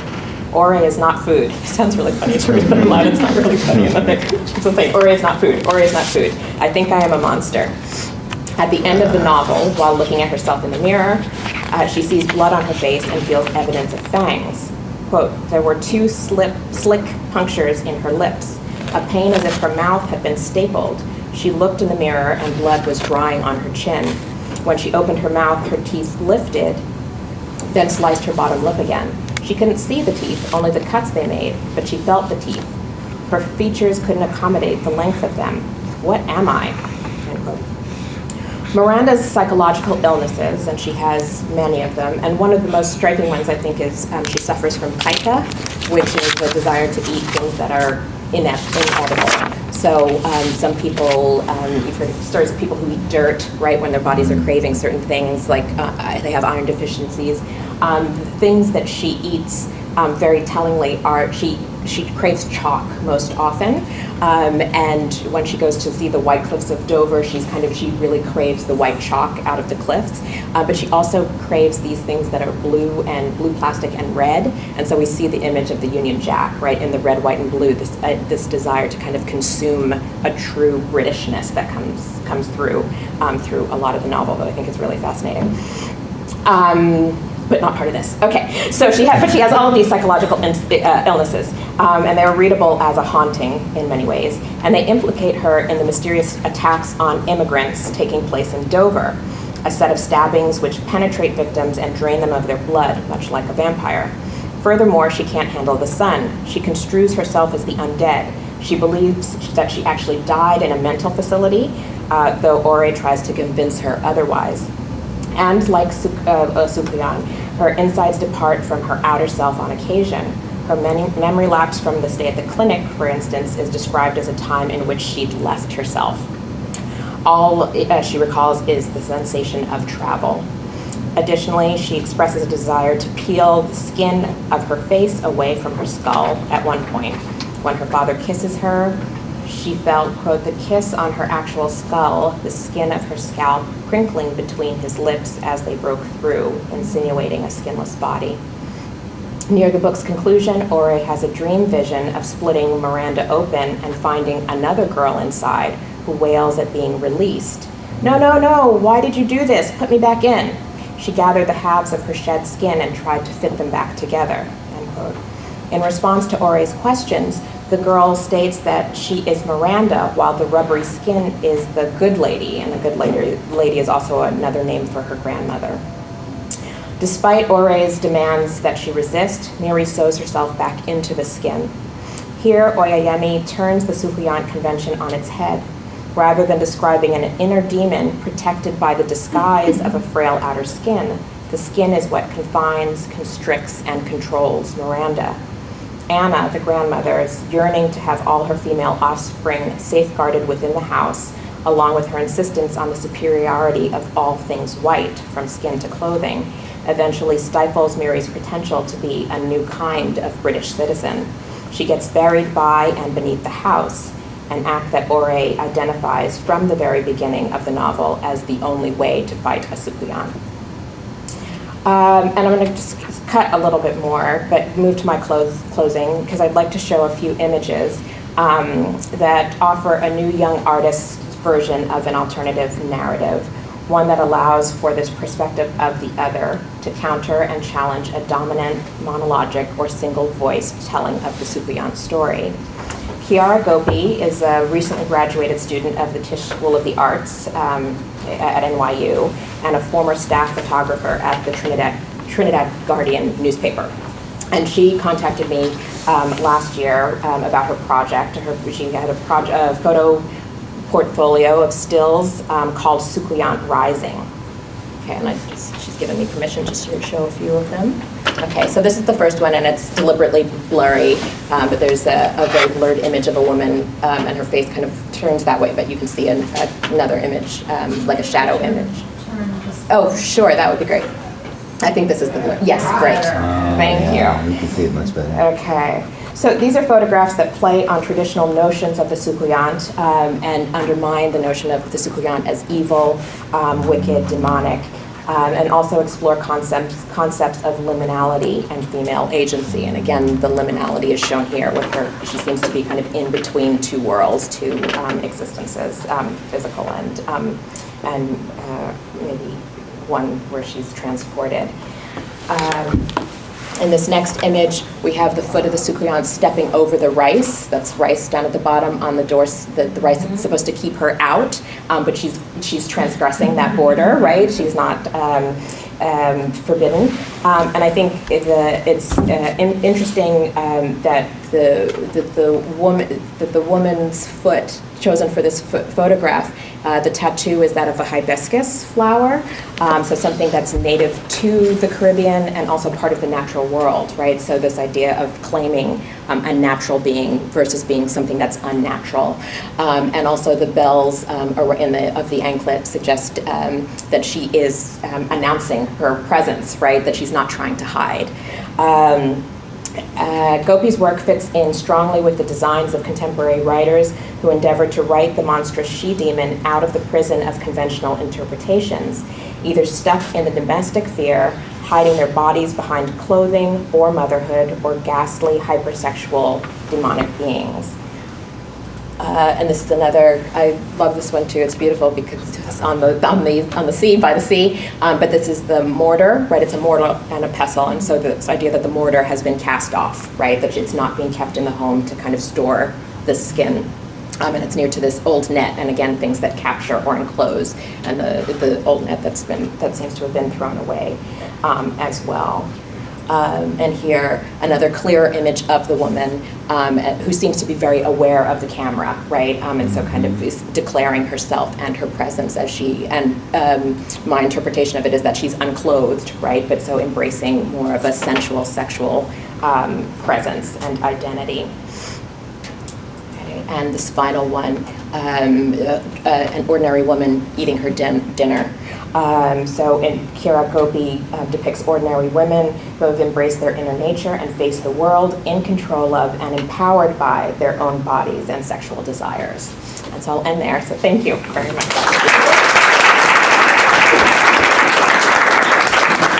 Well, thank you for your patience. So, and it's been a long day, so I'm sure some of you, I will talk to you later on, but questions? Do you have any questions or any other comments?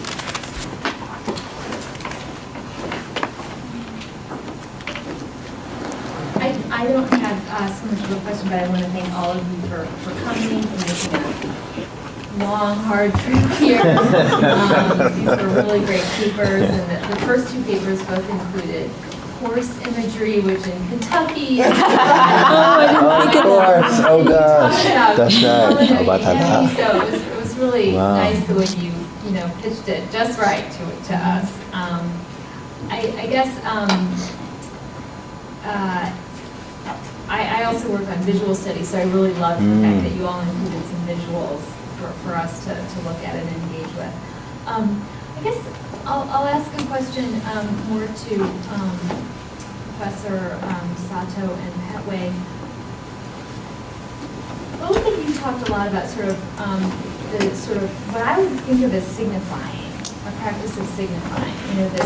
This sort of taking the racist discourse and turning it on its head.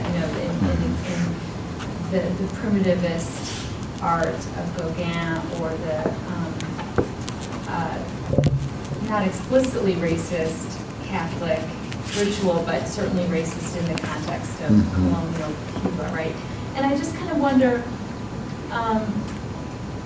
no one used that term. I guess as a literary scholar, I'm wondering, where are we with theory? Do we care? Does the word signify? Do we need the word signifying? Is that just assumed, or is it? I mean, that was such an important text for me in concept. Are you thinking Charles Long's significations? No, I'm thinking about Henry Louis Gates. Okay, you're thinking. And then, okay. Just in terms of this fundamental signifying practice. That I learned about, a million years ago, feels like, but that turned, that this way of sort of taking the very signifying practices used to demean and enslave, and just repurposing them, and that seemed to be a sort of a parallel in the work that you guys did, and to some extent, in the sort of the repurposing of this figure of containment. And I just sort of wonder if that's a term you think about, or if does that practice? You like to start, Professor Sato? Well, it was certainly an idea that I had in mind while I was writing my presentation, but I didn't think of using the term. I don't know why. I just, it was something I was thinking about, definitely, without using the term. I don't know why I didn't use the term. I think... Well, maybe it's not adequate. I mean, maybe we want to have some other term for but it seemed like a sort of, that's the best term I can come up with to explain this thread that I'm seeing. And I think what you're describing makes me think of when I first started the project when I was like 8 years old. But as I was working on the project in its latest stages, there were some scholars who approached me and said, "Oh, so this obviously this is a derivative of the European myth." Right, and then others who were in diaspora studies who said, "Why are you using the word vampire? That's a white European term. You should use, you should kind of eliminate references to that term at all." And I remember teaching a course on vampire literature of the African diaspora, and someone saw we discussed Blade, the Wesley Snipes Blade movie, and someone brought up something on social media that said Blade can't be a vampire. Vampires aren't black, right? So this notion of kind of who owns the term or who owns the concept, I think, is tied also to this. And I think so. Part of what I talk about early in the book is that. Yes, it's possible that people in the Caribbean could have been influenced by tales of Eastern European tales of vampires, but it's also very possible that people in Europe, because there were so many people who were traveling and plantation owners who were collecting folklore, that they could have collected these tales in their diaries, and then as they were published in Europe, the tales could have spread that way. And it's a back and forth that happens. Yes. Like no one can claim, we can't tell the roots, right? In Ghana, there's the tale of the story of I think it's pronounced Obayafo, it's a creature who sheds its skin, puts the skin in a pot, and then goes off and steals the blood of children, or steals the life force of children. Similar. And very similar, but it can be male or female, and there's the same transforming into like a little ball of fire that accompanies that tale too. And so, is that the origin? But then there are other scholarship that says no, there are no witch tales, no vampire tales in Africa before colonialism, right? So, but it's not the point, because I think each culture uses the texts and the images and the stories as they need them. As I mentioned, I think in the blurb that I sent, which was way too long of a blurb, but for the abstract, this idea of drawing blood would have been highly significant for people who were enslaved, right? That they would have been having their blood drawn all the time, and really vicious whippings, and the cutting off of hands and ears and feet. That would have been the monstrous figure doing that. It wouldn't have been about sucking blood, but death would have been desired, right? Like better to die than to suffer these gruesome tortures. And so that could also have been the source. And so I think we have to have a more yes, we definitely do have to have a more expansive notion of a lot of this material, and really continue to fight. Like, I guess it is the way it is signifying, right? Continuing to fight against one singular reading, right, and one particular point of origin. I think that's why we don't use the term signifying anymore, because it's almost implicit in our discourse. Right. Not almost, it is in the discourse. The minute you talk about diasporic studies, or you talk about colonization, or you know that there's never one meaning. So right. I think that's why we don't even preface it, because it's just so obvious. It's so, and it's just a part. It's just a part of a discussion, because when you talk about vampire, vampire, it's European word.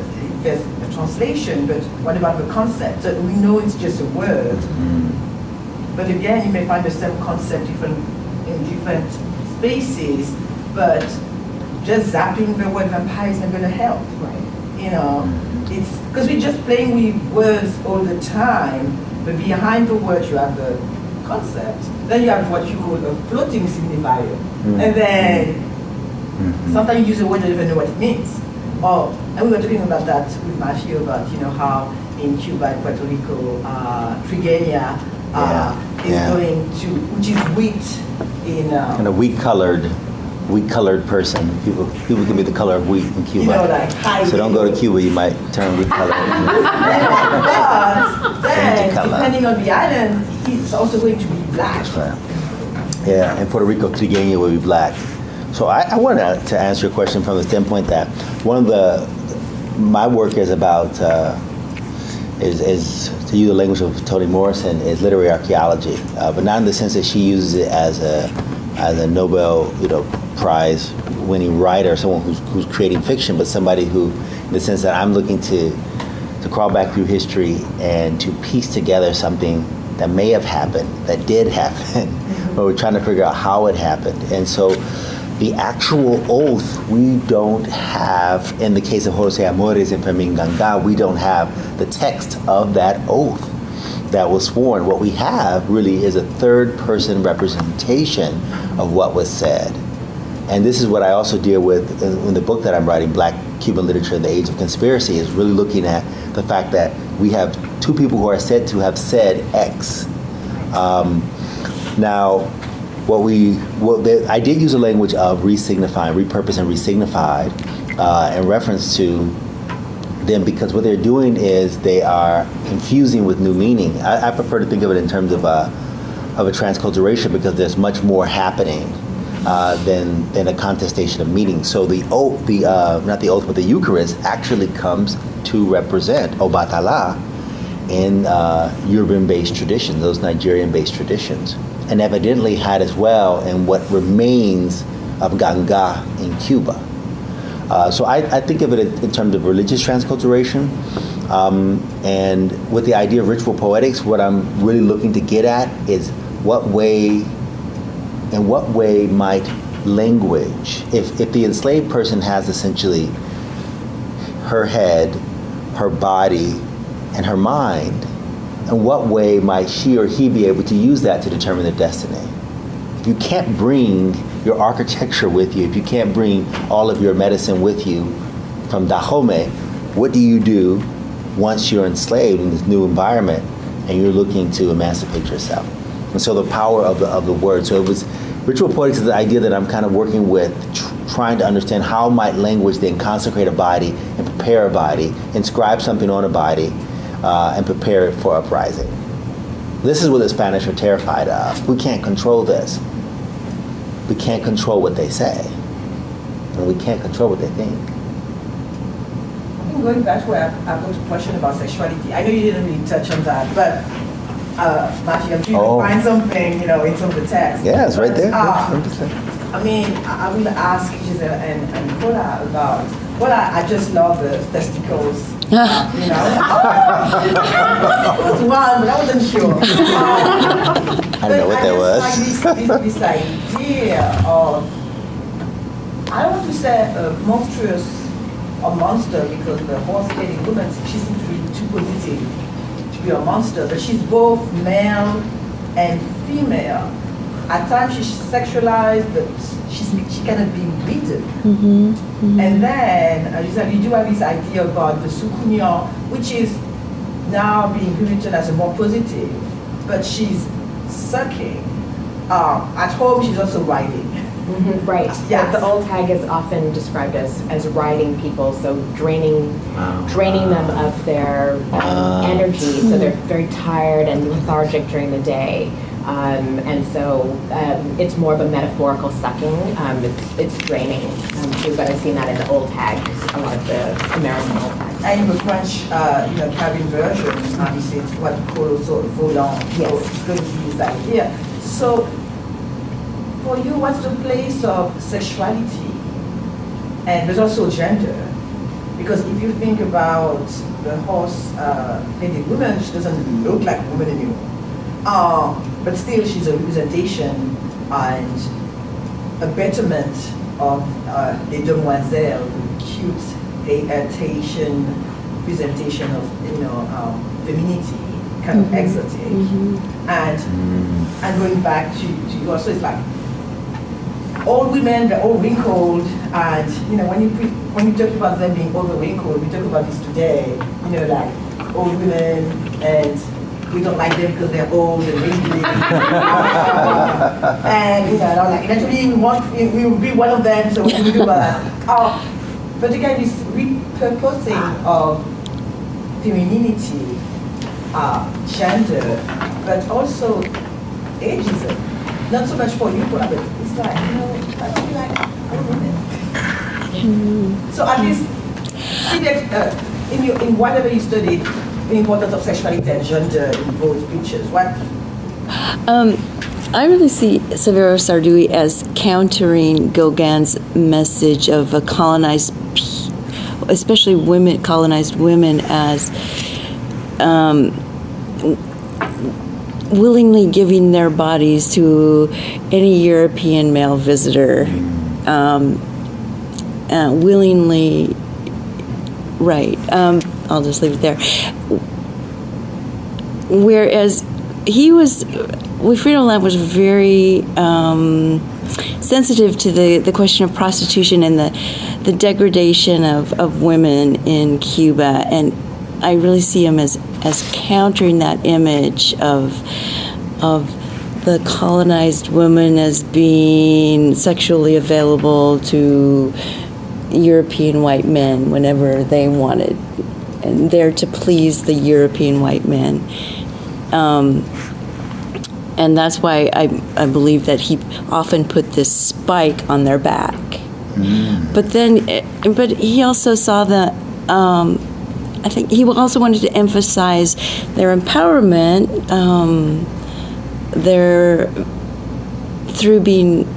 empowerment that they gained through being ridden by the Orishas, the power that flowed through them when they were being possessed or ridden by Orishas, hence the horse's head. But anybody can be ridden by an Orisha. Anyone can be mounted is a word that we actually typically use in Afro-Cuban studies. So anyone can be mounted by an Orisha, male or female.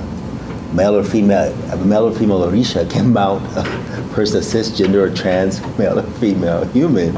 And so she doesn't lose anything. She gains something by being mounted. It's not right. I wouldn't think of it as an act of penetration as much as perhaps some people think of it as I don't know. Empowerment, or it's an empowerment. It's a kind of a taking over and embodying perhaps the force. Right. I like that, embodying. Yes.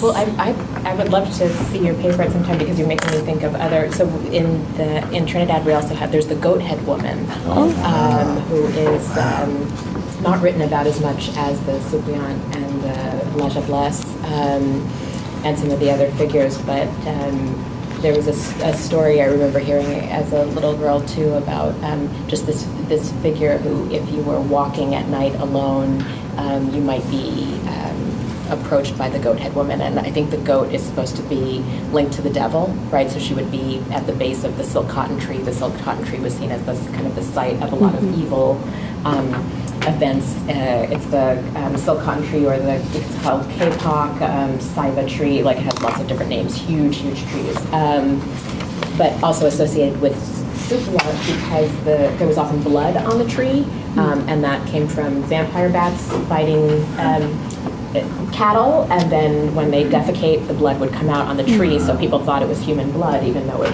was not. So that's recently come out through science. But the goat head woman was around the tree, and I don't think there was any kind of sexual element to that story, but we also had a lot of the stories of La Jablesse, right? And La Jablesse is, so like the aunt who had the scar on her leg, I had an uncle who got run down by La Jablesse.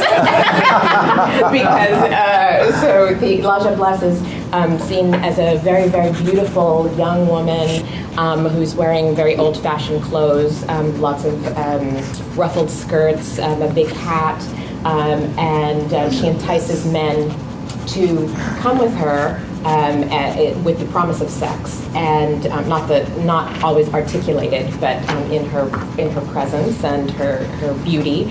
But then she takes them and either leads them to fall off of a cliff, or she leads them into the woods to go crazy. And so when they come back home, they've lost their minds. So again, I've had these conversations about.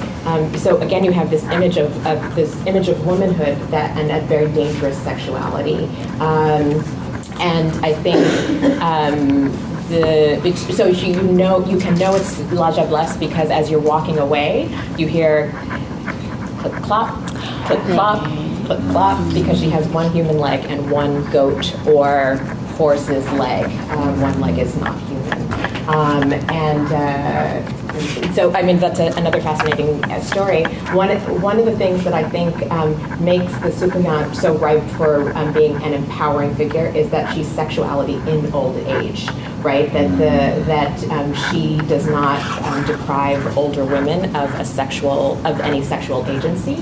And so I think that that's fascinating for, to consider, because so often we think about, okay, you hit 40, you're done. Well, that's when I was younger, it was kind of 40. Now we have cougars and all that, but it's a little different. But yeah, so that that this idea that men could be sexual beings for their whole lives, but women could not. And so I think, and again, it's I think linked.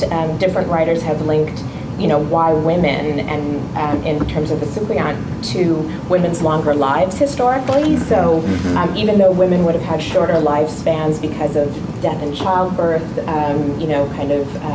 that there would have been lots of places in their lives where they could have died. When they lived to be older, they often lived older than men, and men were jealous and very suspicious. So how did that woman get to be so old? She must be sucking the blood of babies. She must be sucking the life out of someone else. She must be getting that way supernaturally, right? So thinking that women had this power and then demonizing them for it. So again, I think that when women have power in societies that privilege men's power and have an equal kind of dividing of the power. So we have two questions here. So we have the gentleman and then go ahead.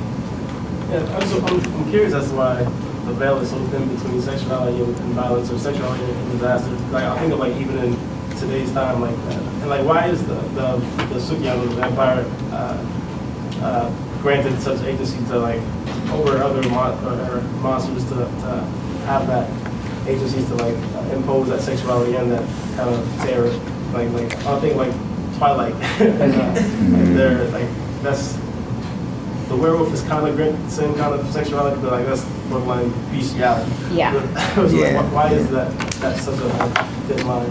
I think, my argument about Twilight is that it's horrifically racist. I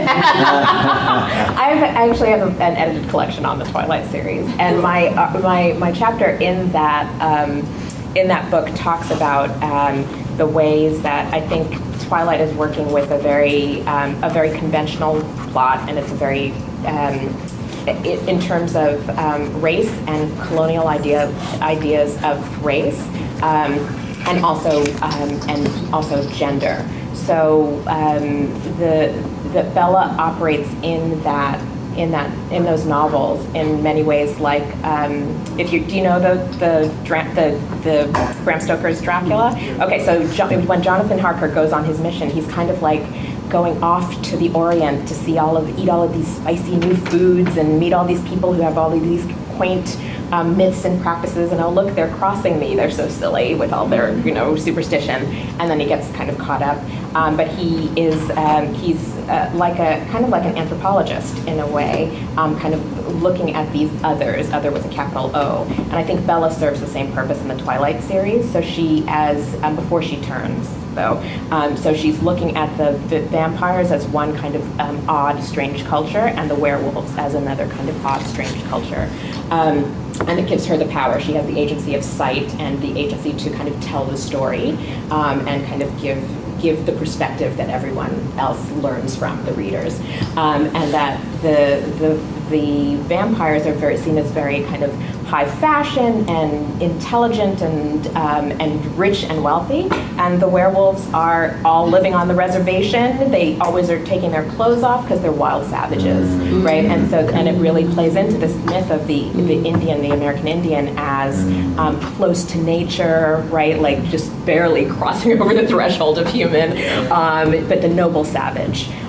So I think it's a really dangerous narrative in that way. But yes, I think that there's a lot of anxiety about the vampiric character because of that idea of penetration, like anything that can kind of enter your house or enter your bedroom. I mean, when you're sleeping, that's such a vulnerable moment. So I think that, and it's vulnerable in terms of sexuality also, so maybe that's why there's so much fear there. I'm going to have one last question, because we all have to go to a restaurant after that.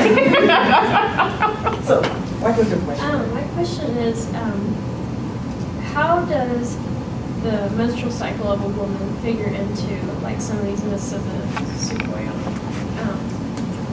Because, you know, I know men who are still suspicious of women because they bleed and then they bleed again, and you just do that for like, 50 years or whatever. So I was just wondering if there was anything.